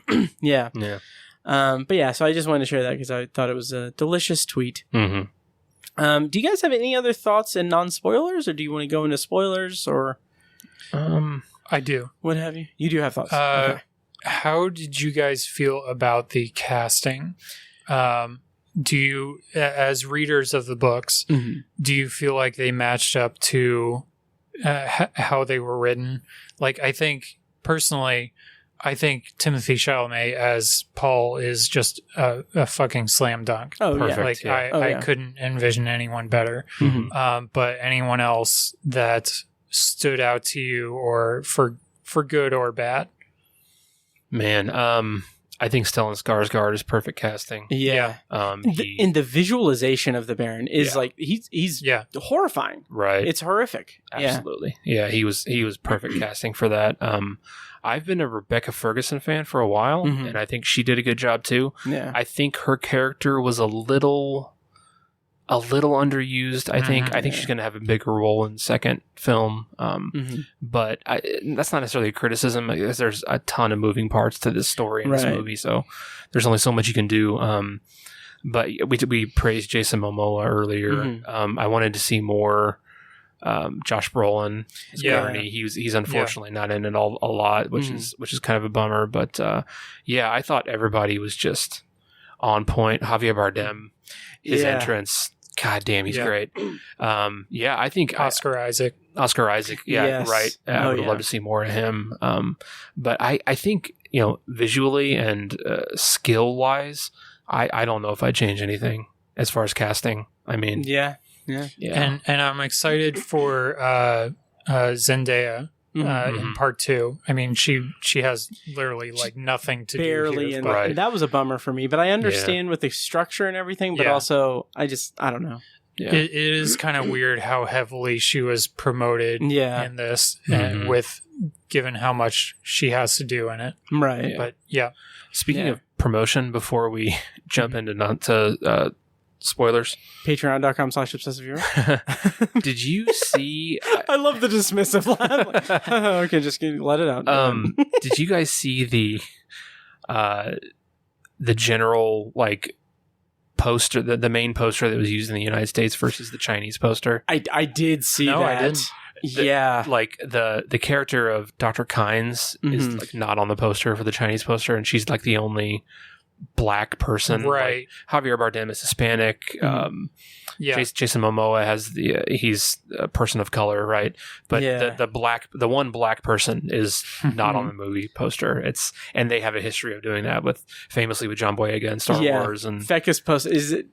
Did you see where Fecus? That might have been who I saw it. Yeah, I just pulled it up. I just thought it was really funny. Fecus said he had it side by side of the American poster and Chinese poster with the circle over Dr. Kynes on the American one. But he said China just loves leaving certain types of characters off of movie posters. Just ask John Boyega. That's I thought one of the weaker characters was actually Dr. Kynes. I think she was a little exposition heavy and just kind of she has a couple lines. I think her character was a little ambiguous too. It wasn't demonstrated that she's supposed to be this conscientious observer. She's not choosing sides, and I don't know how well that was explained. I think she was a little bit confusing.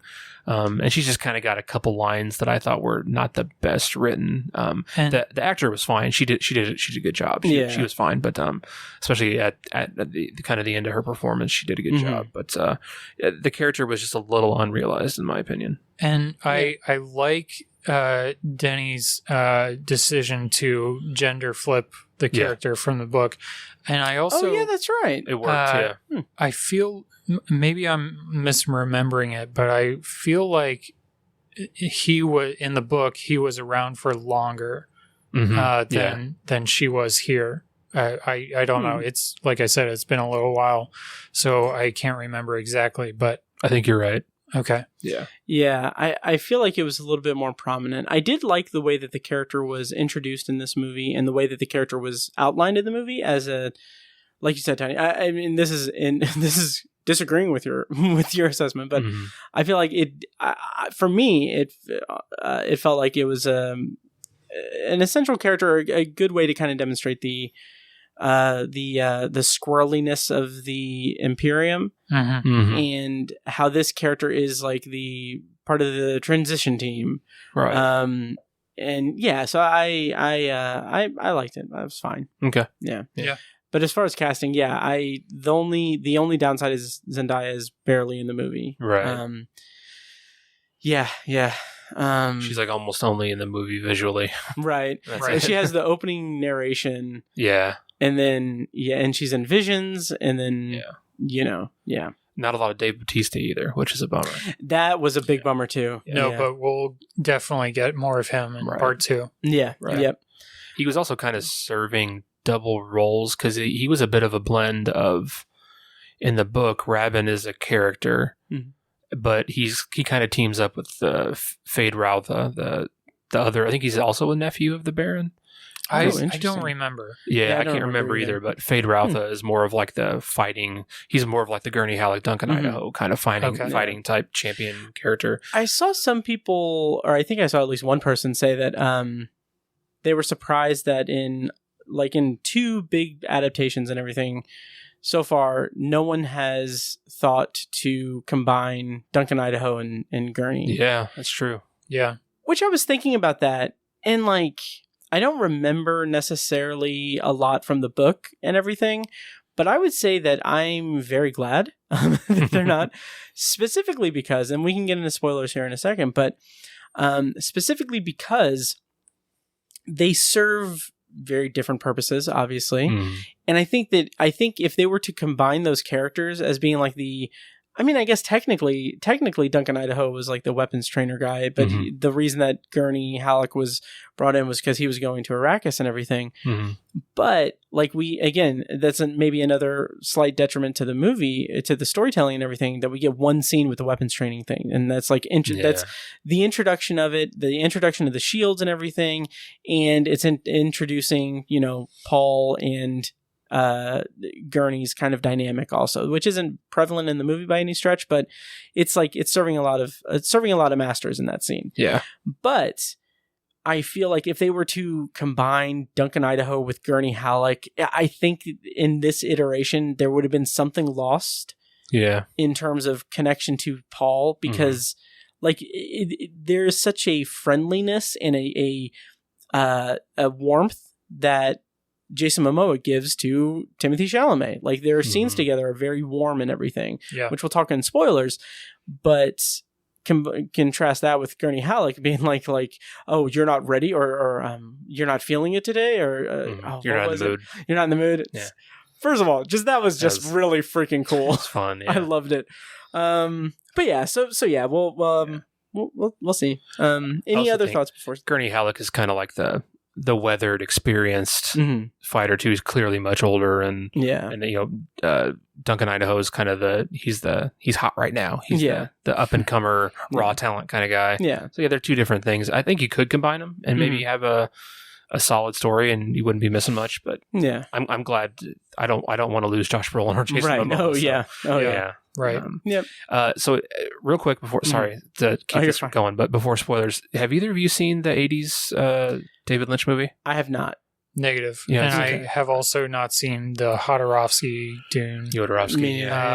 I planned on it before watching this one, but just didn't have time. Yeah. It's a cool it's a cool documentary for sure. But nice. I am a bit of a defender of the David Lynch Dune adaptation. Okay. I didn't know you had seen it. I've seen it several times. Yeah. It's not a good movie. I mean, plain and simple, it's not very good. Your preference is the director's cut, right? The director's cut, though, it does have something, especially... I can't mention it because it's a spoiler, but there's later on in the story. Okay. This later part of book 1 is pretty satisfying in my book.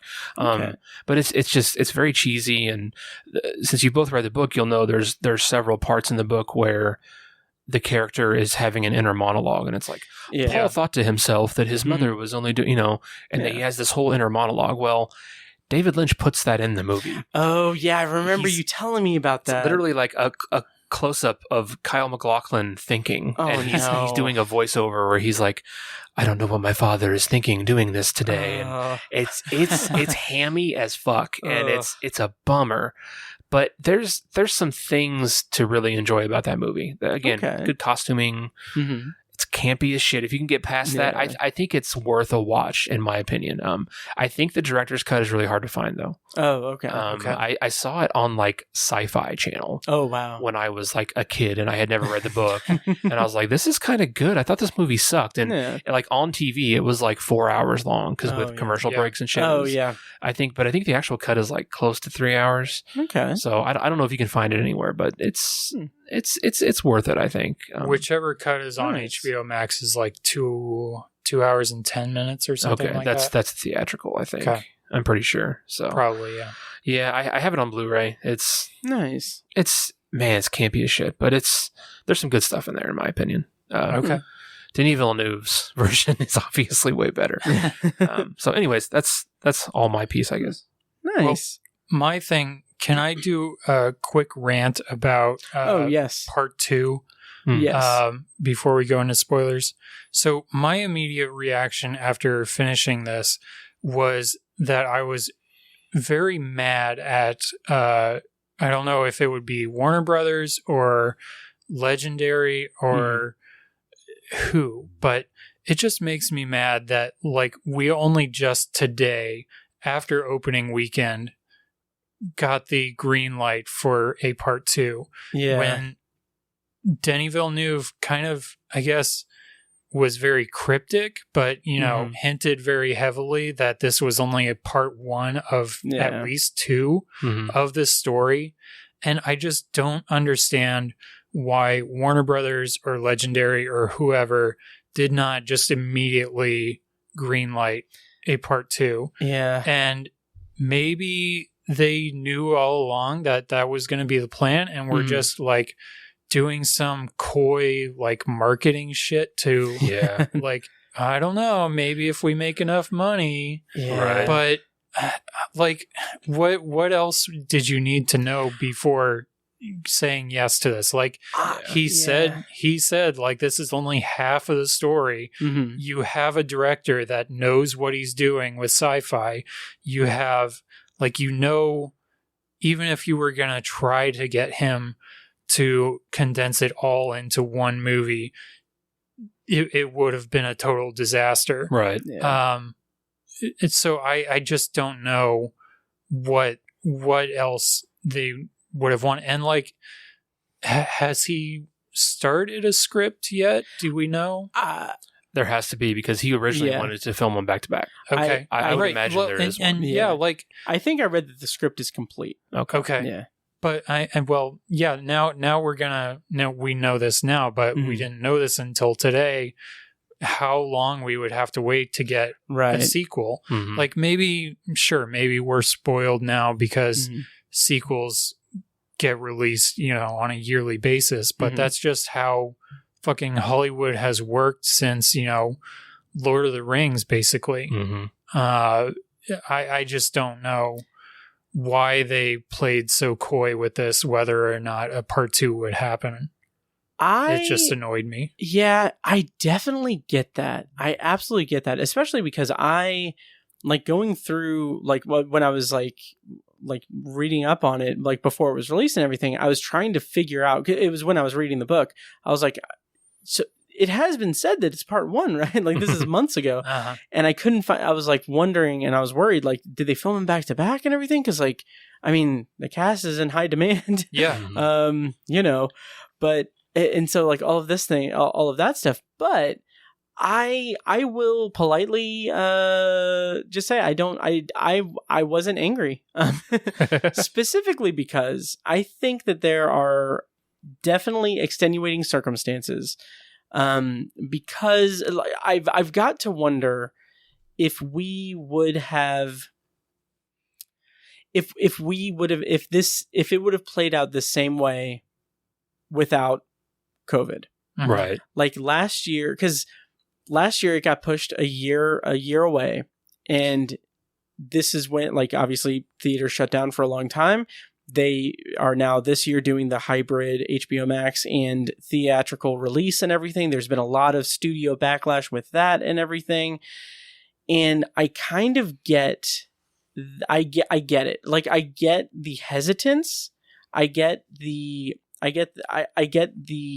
hesitance really of it, because as highly highly sought after as this was, as highly anticipated as this was, it still is a big sci-fi property. In science fiction, as much as I love it, I feel like the studio side, the business side of Hollywood doesn't quite get it all that much. Mm-hmm. But and it's something that I think is a gamble, even if it's a sure thing like this. And they, because of COVID and everything, they probably didn't know. They weren't sure how much it would make. But this was supposed to come out last year. That's what I'm saying. Yeah. Presumably, it's been done for at least a year, so they would have at least seen it.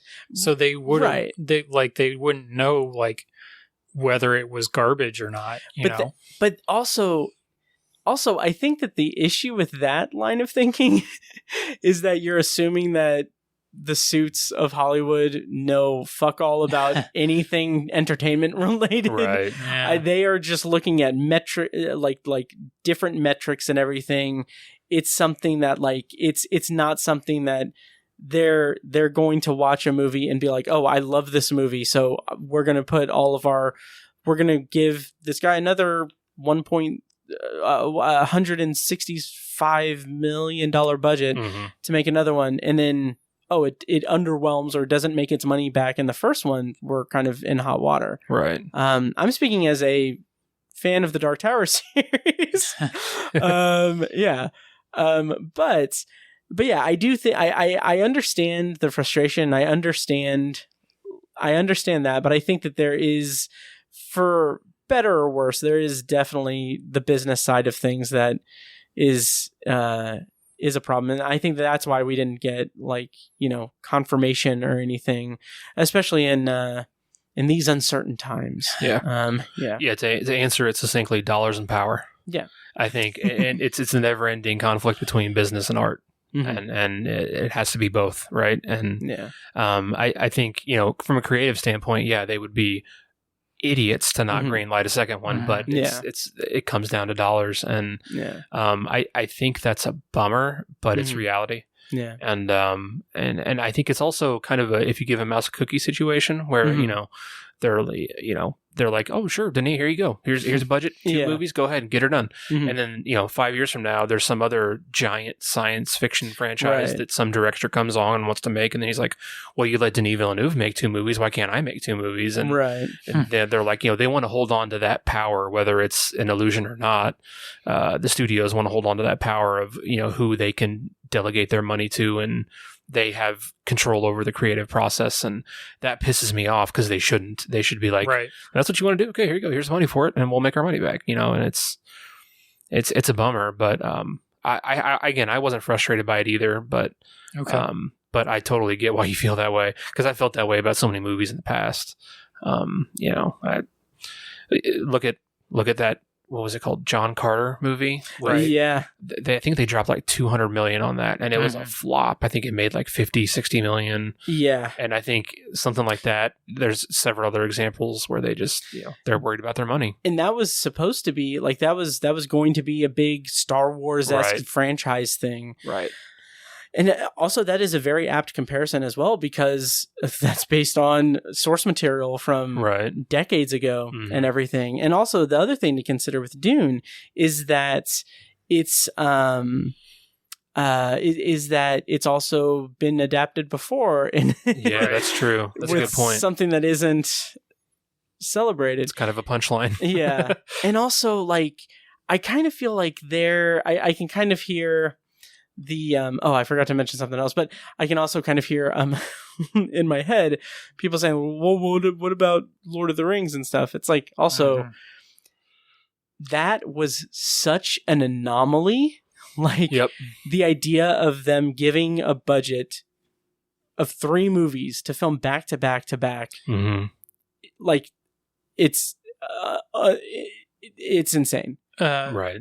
Well, yeah, I mean, it kind of kickstarted the what we know now. Yeah, because Harry Potter, the Hunger Games series. Matrix sequels. Yes.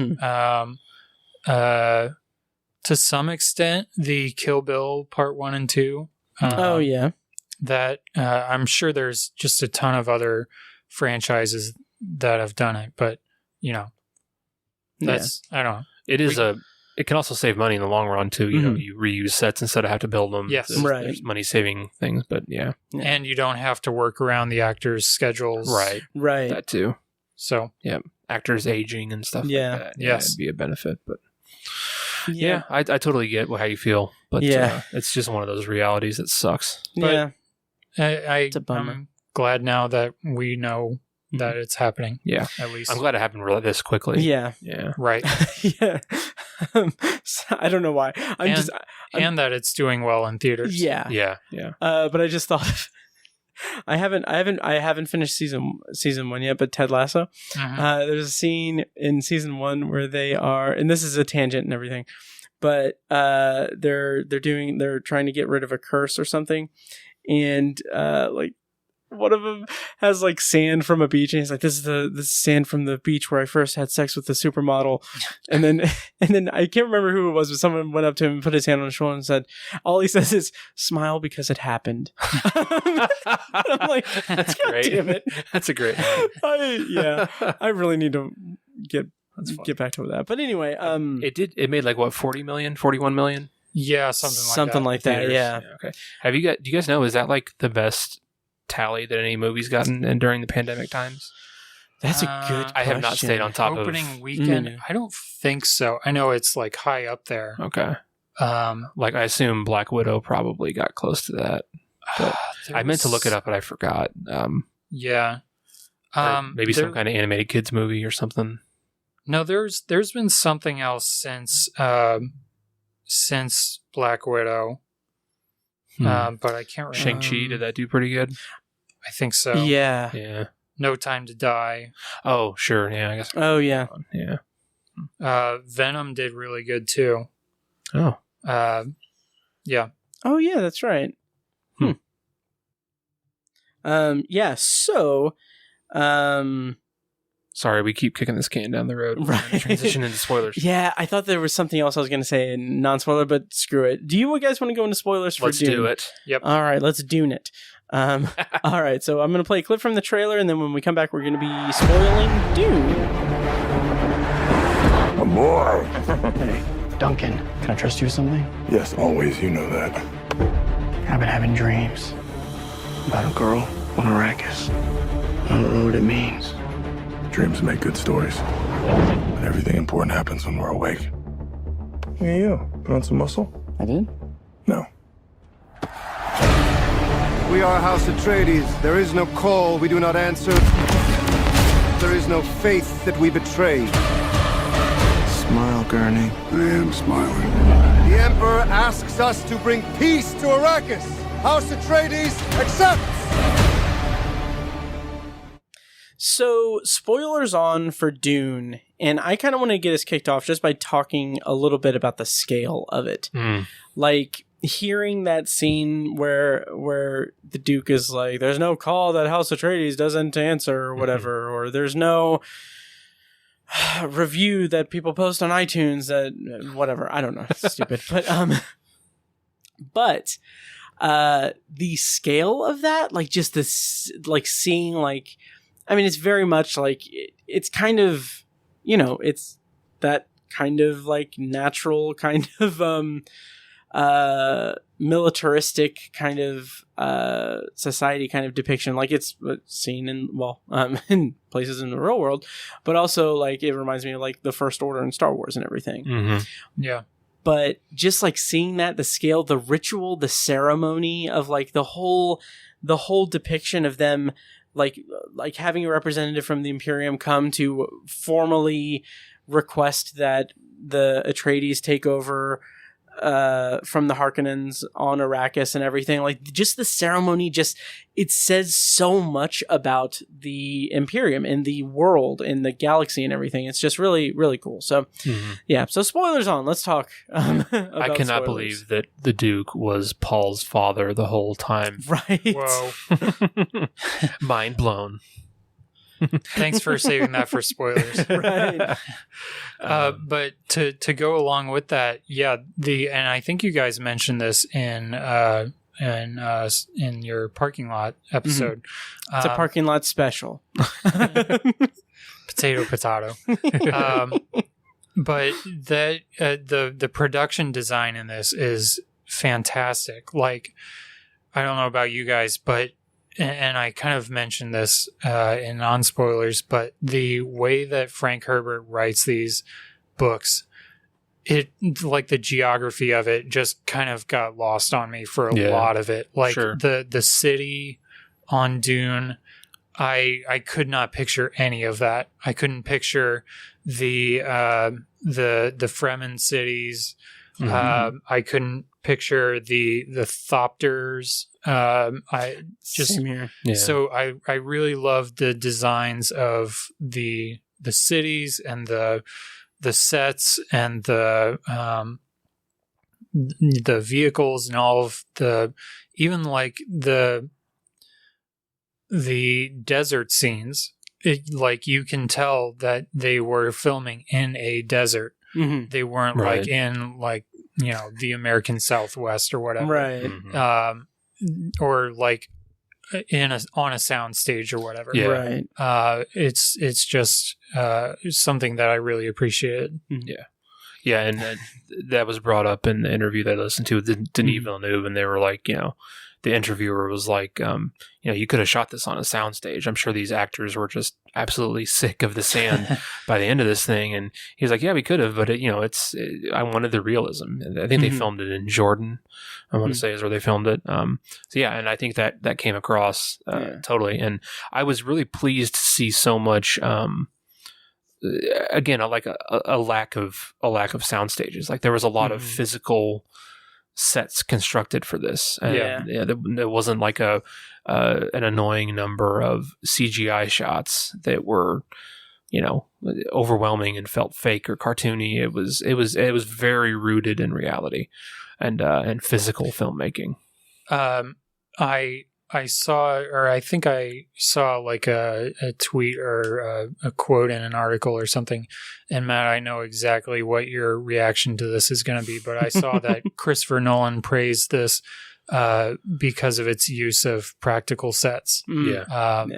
So Nolan's the same way, right? Yeah.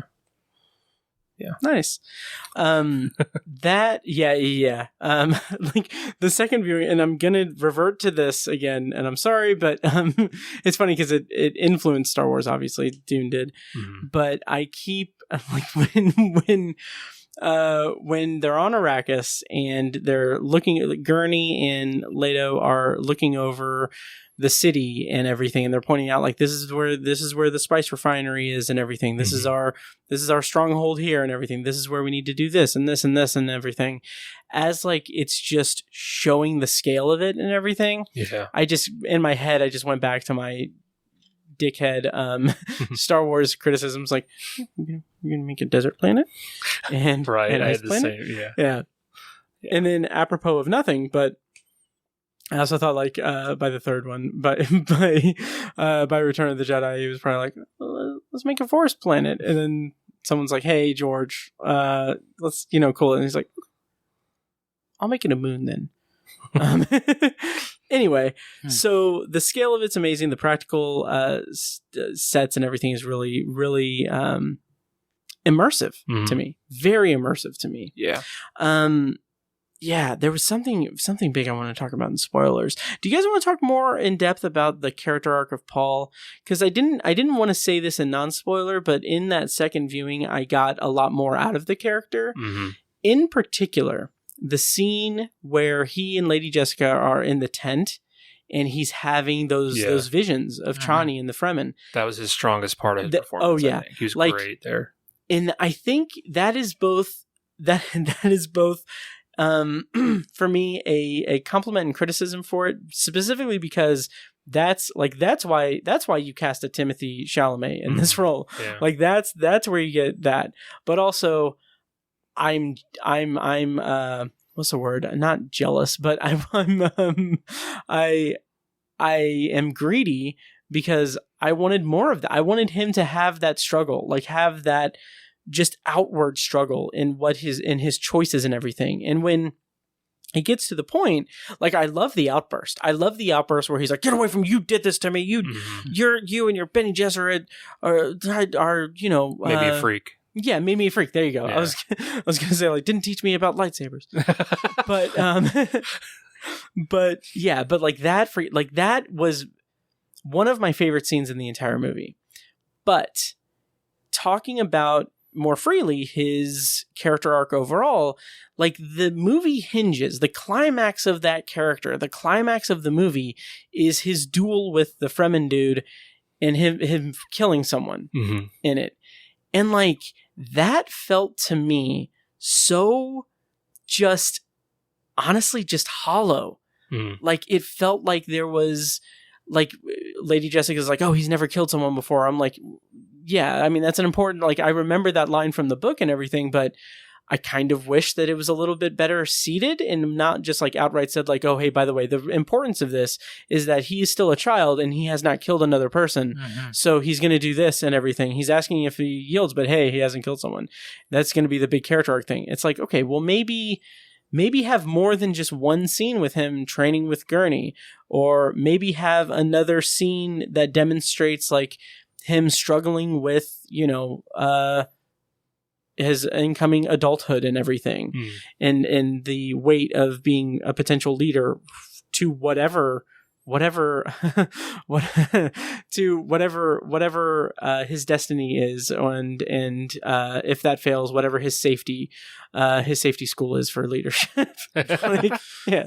I think a couple of the scenes were there though. Like, for example, the Hunter Seeker almost killing him. Oh yeah, that's a really cool scene in the book, and it's well done in the movie too. He handles that incredibly well, and gets complimented from Gurney Halleck, someone who's critical of him, not afraid to criticize him. Right. So I think that kind of fills that role. Also, when they rescue the workers from the spice harvester, and he's like, the shield generators weigh 100 kilos. We can fit an extra guy in here. That's kind of an example of leadership and quick thinking on his feet. And, yeah. I mean, I think you're right, though. There wasn't another pivotal scene that demonstrates that really well, but that small stuff altogether, I think, is indicative of that.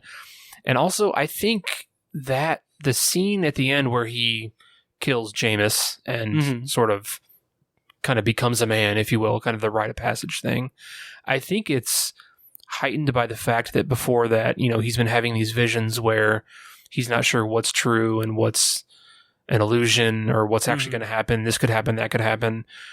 In those visions, he's sitting there having visions of Jameis, and it's telling him, this is going to be your friend who's going to get you, train you in the ways of the Fremen, and lead you and make you a great leader and stuff like that. And he's telling him all these inspiring things. And then, like, when we were watching it at home, me and Paige were watching that, and they have the duel and he kills him, and and Paige was like, "Well, I thought he was gonna, be this guy who's his friend and guides him through everything and teaches him all these things." And I was like, "Well, he did teach him." Oh yeah. I mean, that's a good point. It just taught him in a different way. His vision was right, but it was also wrong. And so I think that was kind of some fun, I don't want to say wordplay, but I'm not sure how to, just it's ambiguous. It's some fun ambiguity, and I think it really worked. I was a little less satisfied with the ending and that kind of climactic scene where he fights Jameis. I was a little less satisfied with that in the theater, but when I saw it again at home, I thought it was a little better. To that point, this is, I guess, a little bit of a book spoiler, but to me, the perfect point to stop the movie would have been once he's a little more introduced into the Siege and introduced to the Fremen. Yeah. He basically goes through the ceremony where he drops spice. He takes that hit of spice, and he trips balls like crazy and basically like, free your mind, bro. Right, he basically becomes the Kwisatz Haderach. Right. And I was like, that's where I was so convinced that's where Denis Villeneuve was going to stop this movie. Yeah. Because I believe the book is split into two phases, right? And that's the point where... That's like a natural stopping point for the first installment. Yeah. And I think he becomes like the leader of all Fremen not long after. Like I know he takes control of that siege from Stilgar, I want to say. But then I think he becomes like the head leader of all Fremen, I want to say. Like that, like all those three things, he takes spice, becomes a Kwisatz Haderach, and then he becomes the leader of the siege and becomes the leader of all Fremen. I think that's all like within 50, 100 pages of each other in the book. Yeah. And like, somewhere in there would have been the perfect stopping point. Yeah. And that's what I was fully envisioning for the ending of this movie. And we didn't get that, so I was a little let down, but I think Denis Villeneuve did a good job, because this is such an introductory movie that I think taking him to that point would have been almost too far. Not necessarily too far. I think it would have been more what Matt's talking about, where it wasn't the most satisfying character arc for Paul Atreides. That would have been much more definitive, and I think a bigger climax for his character. But it's going to be so fucking cool when they do it in the second movie. So it's like, we're gonna get it. We're gonna get there. And so that's fair. It's sticking to the introductory nature of this movie, and I've made peace with that with the ending, I guess. So sorry, I just talked a lot. Oh no, that's fine. Yeah. To kind of go along with that, I was also just a little bit let down by the final scene. And maybe this is a little nitpicky, but I remember, and correct me if I'm wrong, I remember from the book, the Fremen are so impressed by him after he kills Jameis, or whatever his name is, not because he kills him, but because Paul sees what happens and he cries because of it, and they see him sacrificing his water, I think is what they say, and doing that for a dead person, when it should be the other way around. The dead person gives the group their water, right? And they didn't have that in this, which isn't a huge deal. I don't know why they didn't include that, but I'm not mad about it or anything. Yeah, I think it would have had more weight if they would have included that, because I was expecting it too when I was seeing it in the theater. I was like, oh, he's about to cry, and it's going to be, he's going to expel his water or whatever, sacrifice his water. Because they do kind of see that early with the first meeting with Stilgar, where he spits on the table. Right, which was a great scene. Yeah. But without that at the end, that also kind of makes the Stilgar scene, that first one, kind of seem almost a little bit like lip service to just like the importance of water, to the Fremen and everything. Yeah, and that is probably my biggest complaint with the movie, is that the Fremen are so receded to the background. Yeah, there is like hardly anything with them. Their mythology and culture is not as expanded as it should have been. I agree with that. Right. And like they have like little bits and pieces that are just really enticing and interesting. But I mean, I don't know. And that also makes me think, I have a theory that I'm going to posit for Dune Part 2. Hardly Dunin. Or Dune Part 2. Gone Dunin. I don't know. That's awesome. But I'm very curious, and this would make so much more sense if they had ended it at the part that you talked about, with him kind of, becoming the Kwisatz Haderach and going on more on the journey toward Muad'Dib. Yeah. I'm so glad I get to pronounce. I really like the pronunciation of that. Yeah, totally. Muad'Dib. Yeah. But if they had ended it, or I just completely lost my train of thought. Oh my God. Wow. I had the whole, what was I saying right before that? Because I just got so in my head about Muad'Dib. If they had ended it with him becoming that. Yeah. Okay. My theory for Part 2 is, and this would make more sense if they had ended it where you said, but I wonder if Paul is going to do the narration in Part 2 to be like, oh, hey, like, and it'll be something like, I know what you're thinking. Like, how did I get here? Like record scratch. Yeah, that's me. Yeah, that's what it is. Wondering. My life's kind of crazy. Yeah. That's awesome. So dumb. I'm curious about that, and I'm excited. I'm excited and everything. Mm-hmm. But I do think structurally it's a little bit off kilter. Mm-hmm. And then this may be giving more credence to it or more leeway to it and everything. But I kind of also wonder, like, I mean, are those criticisms going to be? I don't want to say are they going to be valid, but are they going to be anything that's even on our radar when we have part 2 and we can watch them both together and everything? Yeah. So I'm curious about that, but there was another point I was going to make, but I do want to mention, we didn't say this in non-spoiler, but the Ben, when you said that you couldn't visualize like the ornithopters or whatever, I couldn't either. And like as soon as they were on screen, I was like, that's it. That's what it is. Like, oh my God. Yeah, totally. Like, and I just love the design of everything in this movie. Totally. So Ben, Matt and I talked about this in our parking lot special. I'm curious if you picked up on this, or maybe I'm weird. To me, I picked up on sort of a genre bending aspect of this movie where I feel like there were some almost like blatant horror tones to this movie. Yeah. Most notably, almost anything with a Harkonnen in it, especially the Baron. But to me, and this was sort of solidified on my second viewing with my wife, the scene on, I think it's called like Gallus Prime or something. Gaiety Prime.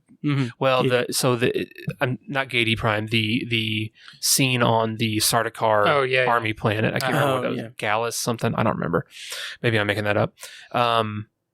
There's human sacrifice and blood anointment with the soundtrack of throat speaking of a speech. We don't even know what they're saying. That was so disturbing to me. And like when I was watching it with Paige, like they cut to that wide shot of bodies being flayed open and their blood let out of and literally flowing in a river and being collected for the purposes of blood anointment on these soldiers.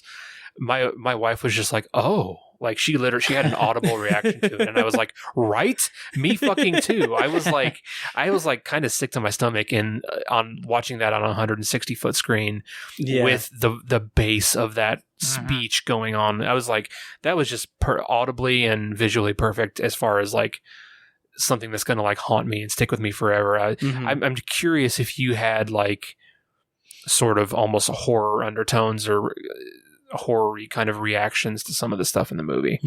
Yeah. Or am I weird? You know, I for whatever reason, I guess I must have blocked that specific image out of the gruesomeness of the Sardaukar planet. I remember that scene, but I don't remember those specific images.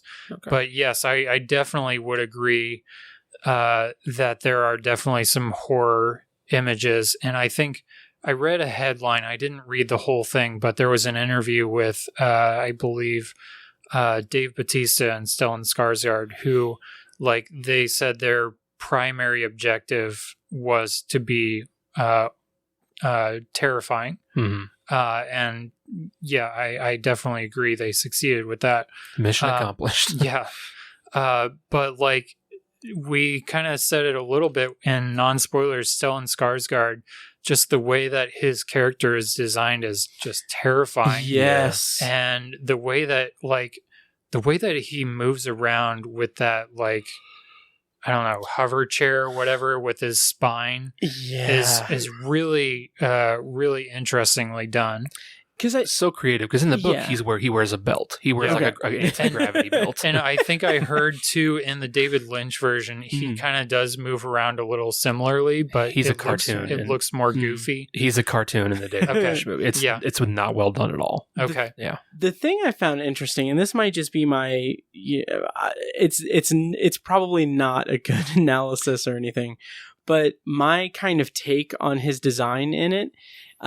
Granted, I haven't seen David Lynch's take on it or anything, but the way that he just levitates and everything, it's like in the way that his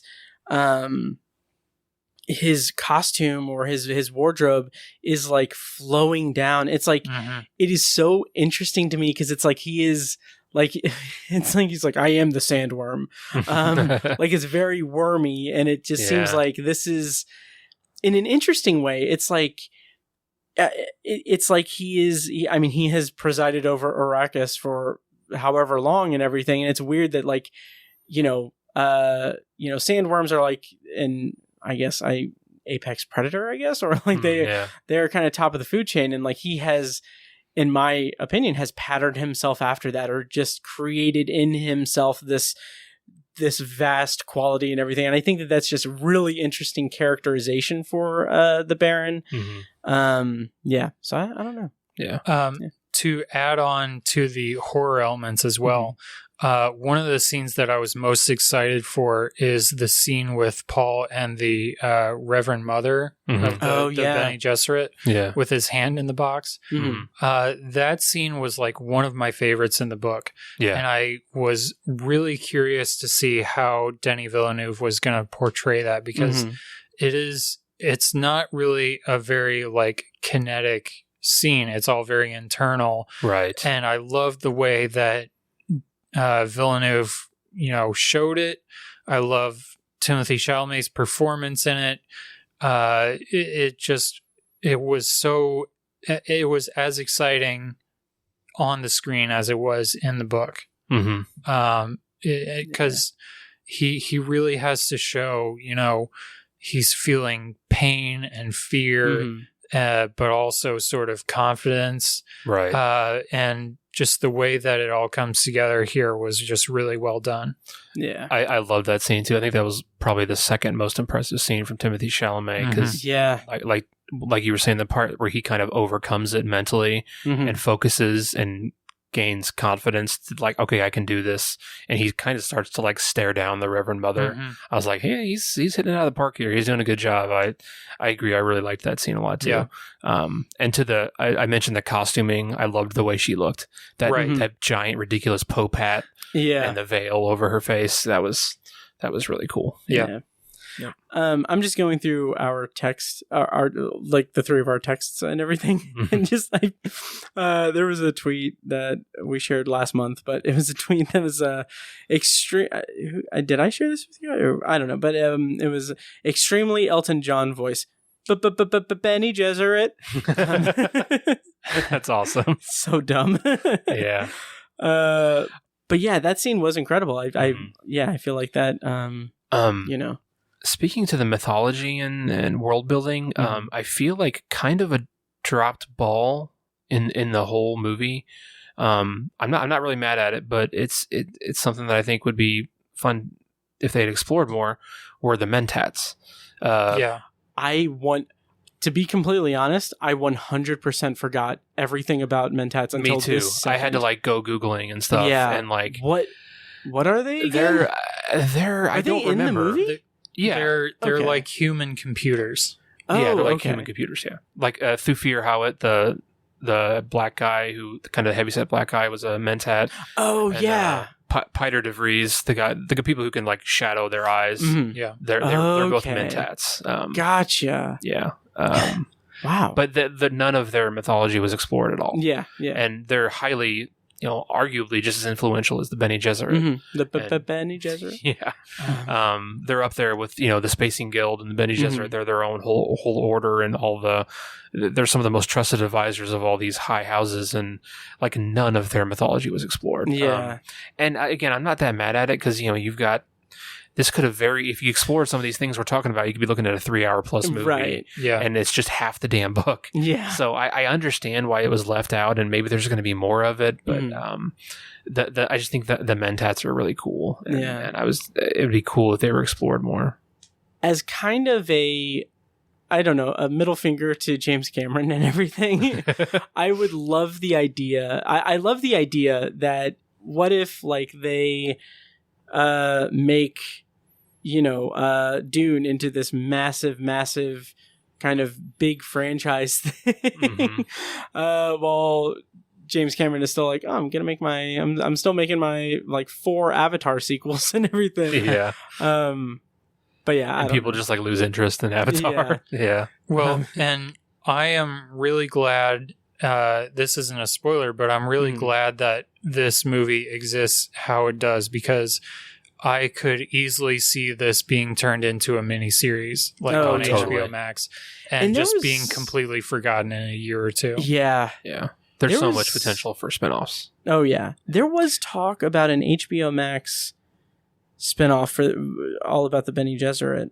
Well, yeah, and I think there is at least one book that is about the Bene Gesserit, nice. Not a Frank Herbert book, but there's so many spin-off books already. Mm-hmm. Right. The canon books, though, there's Frank Herbert wrote what, 4 of them? 6. He wrote 6, but then didn't his son write like 3? Yes, I think so. I think there's 9. I want to say there's 9. We could easily Google bunch. It, but right. Yeah, but I think those are the only ones that are canon are Frank Herbert and his son. Mm-hmm. And I've only read the first 2, so. To go back to your comment about the Mentats, I'm not going to read it all, but maybe I'll read it off mic. But people on Letterboxd, go and read Demia Digiwebe's review of Dune. It's really funny. Okay. Oh, that's all. Yeah, I haven't read it, but he's amazing. Yeah. Yeah. Yeah, I was trying to discreetly find any news about the Bene Gesserit show, but apparently, like, they were like Dune, the Sisterhood is supposed to be on the way and everything. But I don't know much about it. Which also, that's been in the works for a while. Like it was planned last year and everything, as well. But in that case, that also kind of maybe nullifies a little bit the counter argument about announcing part 2 and everything. Like, if they have enough confidence to have in production or in pre-production an entire show, I think at some point there was talk about they needed to get a new showrunner or something like that, but I don't know. But anyway, I'm all for it. I think that the world is incredibly rich. Mm-hmm. Yeah. What else should we talk about? I kind of feel like we have gone for a while, but we've also kind of scratched the surface a little bit. Right. Like sandworms. Yeah, awesome. I know. Yeah. I feel like there would be a little more of them in this movie. Well, there was a tweet that I was going to share with us. There was a tweet that said from Chill Stable Guy on Twitter, said, "If I were marketing Dune, I'd market the opening weekend by saying the early birds get even more worm and have extra worm footage first weekend only. Don't know why they didn't consider this."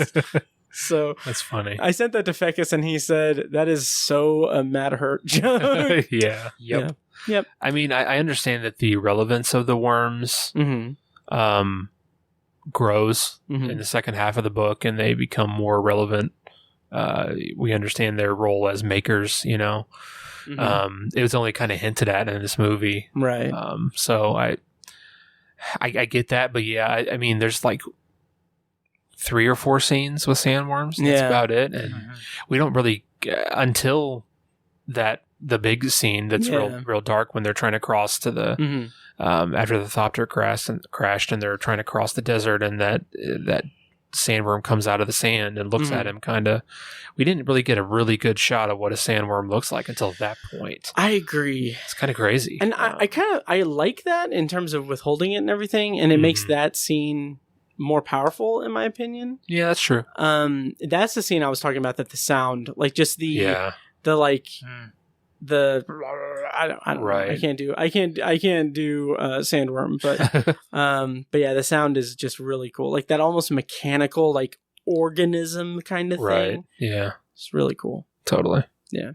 I do think in regard to worms, the like final scene of the movie, they're showing a Fremen riding a sandworm. Yeah, I thought that was kind of anticlimactic. Like, I feel like that's a little bit. That's a huge part and kind of a big reveal in the book. Yeah, and they just kind of casually throw it in there, right? Like, and I feel like they were building to it because they showed Dr. Keen's getting ready to ride one. She gets her whatever those tools are. Yeah, and I was like, oh shit, or something. Right. I was like, she's about to try to fucking ride a sandworm. This is gonna be cool as shit. And they just kind of throw it in at the end of the movie. I was like, what the fuck? Like.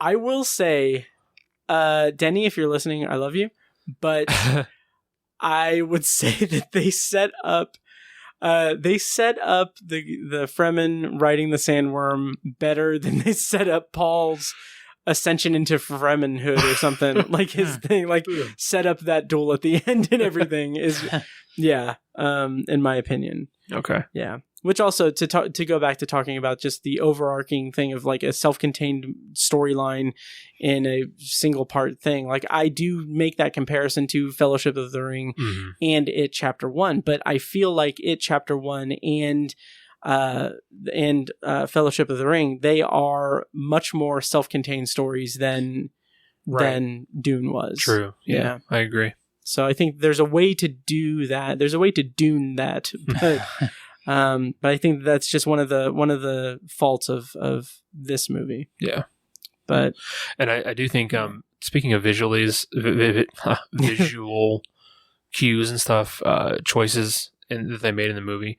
I'm just thinking back to the book, like it's the Sardaukar are not anywhere near as detailed as they are in this movie. Like, they like float around and shit in this movie, which is cool as hell. In the book, they're like described like they have helmets and swords. Like they're very nondescript in the book. Yeah, I maybe I'm just an idiot, but just like the geography, I don't know if I could have told you what the hell a Sardaukar was in the book until maybe until the end. So, I mean, to get what we got, I was happy with. I think their mythology is kind of expanded in later books, isn't it? A little bit. I don't think so. Oh, okay. Because I thought maybe in one of the later books, but I mean, by that, my ears had glossed over. Gotcha. I think that there is, and this is just conjecture because I haven't read the books or anything, but they were cloned by Jango Fett. But also the like the Harkonnens in the book, they're known by their descriptive or very distinct like red hair. Oh yeah, which David Lynch did it in the movie, and it's not very good, and it looks ridiculous. Like especially Sting played the part of Fade Routha in the movie. Yeah. Oh wow. Like the musical artist Sting, and he was fine. I'm not shitting on his performance, but like, did someone call the police? But him with this like ridiculous red hair, it just. Oh yeah. I'm so glad they went a different route. What I know of the David Lynch movie feels like it's very. I assume that it's very sparkly. It's very 80s. Yeah, very 80s cocaine fueled wardrobe from my perception of it. But yeah, I feel like, Denis Villeneuve was like, what are we going to do? What's going to be the distinct look of the Harkonnens? And I feel like he cast Dave Bautista first, and he was like, hey, Dave, you've been bald for 20 years. Right. I like that. Yeah. Let's keep that going. Let's do that. And he just took, and I was like, great choice. That worked very well. Yeah. Yeah. Okay. Should we start winding down? Yeah, totally. Okay. Yeah. Totally. So what do we think of Dune, guys? How you guys feeling? It's all right. Okay, cool. Yeah, it's still to echo or to continue what I said in the parking lot special. It's my number one movie of the year. I haven't seen a lot of movies that came out this year, but it's going to be very hard to topple. I totally expect it to be my number one movie of the year. You clearly haven't seen the Space Jam sequel. Damn, yeah, I might be eating my words here. Yeah, which I think might be re-available on HBO Max now. Is it really? I think. I don't know. If maybe. Not now, pretty soon. Yeah, maybe by the end of the year. I'll see it eventually. But it's. Oof. It just, I've had, like we talked about early on, I've had, we've been waiting for this for a while. And Denis Villeneuve announced that he's doing this movie 3+ years ago. Probably, yeah. And then, he announced he completed it, and then it was supposed to come out almost a year ago. It's the visuals have been bouncing around in my brain for 3+ years at this point about what Denis Villeneuve could achieve with this movie. And I have been sitting on that for 3 years and thinking about that for 3 years. Right. And he exceeded my expectations. That's awesome. My mind is feeble compared to what that man created. And I give him so much credit for that. I had a lot I don't want to say all the confidence in the world, but I had a boatload of confidence in what he could achieve. But for him to exceed that, I am just beyond thrilled. And it's not a perfect movie, but I think it's a perfect Dune movie. Oh, nice. I'll put it that way. Well said. Yeah. I like that. Yeah. Nice. Ben? Yeah, I mean, for the longest time, Dune was considered like one of the most unadaptable, at least sci-fi books ever. And so I'm really glad that this, that it exists how it does at the moment. Yes, it does kind of suck that it's only half of a movie technically, but it's fucking fun as hell. And for whatever reason, like the emotional coldness or whatever of the characters wasn't really a deal breaker for me, and I do get on board with the Paul arc more than you do, Matt, I think. But for whatever reason, at least currently, maybe I need to reevaluate it. I don't know if this will be in my top 10. Oh, wow. Whoa. I loved it. I think it's amazing. But I don't know. I don't know. Cancel the Dune Bro shirts I have ordered. Maybe it'll change if people Venmo me ticket money to see it in IMAX. But you can do that at patreon.com/episode. Promise it'll get to him. I don't know about that. But I loved it. It met all of my expectations, and I don't really have anything bad to say about it. I think it is. I don't want to know what a different director would have done with this. Yeah. You know? So I'm really glad that it was Denis Villeneuve.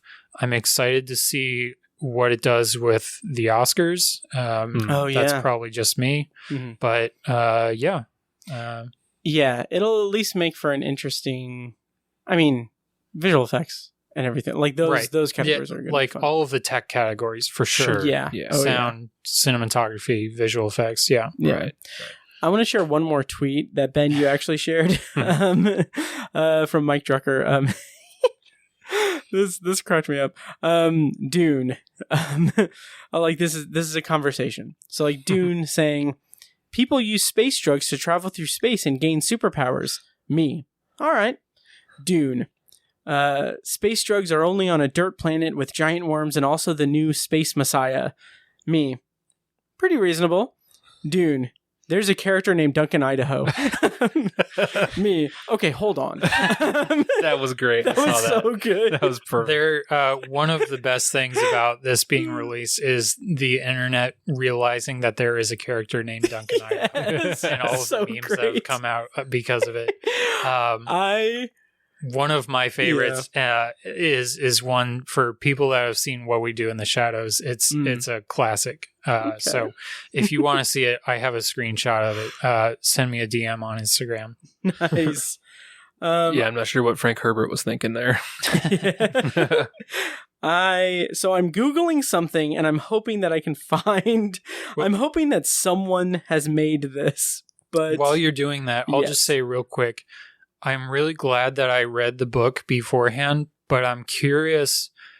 It almost kind of makes me want to wonder how I would have perceived this if I would have gone in cold. You know, I think if I would have been totally unfamiliar with it. I think it would have been a totally different experience. Because I think they do a decent job of exposition and setting up the world.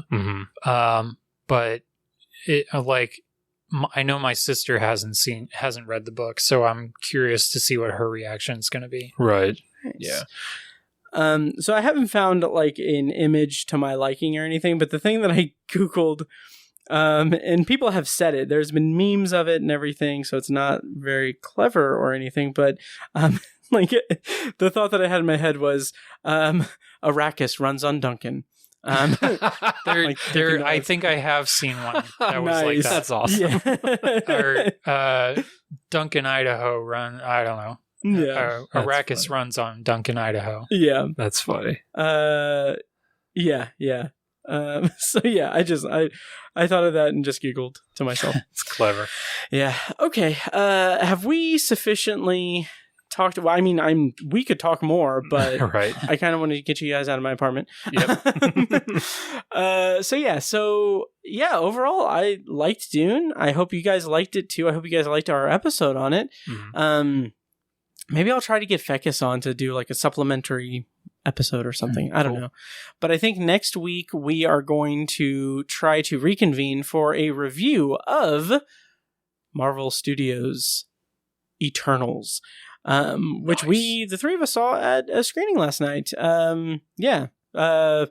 Followed shortly by an Ebert episode. Yes. Fuck. Yes, you're right. Yes. Really quick, one word answer. What did you guys think of Eternals? One word? One word answer. Just like rapid fire. Surprised. Okay. Surprised, yeah. Ben? Eternal. Okay. Different. Okay. So 2 words, but you have a review that's going to post on Tuesday. I'm going to hopefully write a review of Eternals, and then we're going to do an episode next week. My word for Eternals is okay. All right, so I am going to start playing us out. Just want to say once again, thank you guys so much for listening, and everything. Check out all of our other stuff, and get those iTunes reviews going. Yes, we're up to 54. I saw that. Yes, nice. With promises of another one from listener Larry. So thank you guys, and we'll see you next time. And now, here's a short clip from our Patreon-exclusive RSS feed. To hear the full clip and more exclusive Patreon content, go to patreon.com/obsessiveviewer and become a patron at the minimum rate of $1 per month. Thank you and enjoy. One, I think I'd mention, I hear that he escapes. I just drive to Florida. I just leave. Oh, yes. That's the most logical explanation. Movie done in about 30 seconds. Right. Option 2 is like you stab him. Okay, that's great. Now we need to cut his head off. Yeah.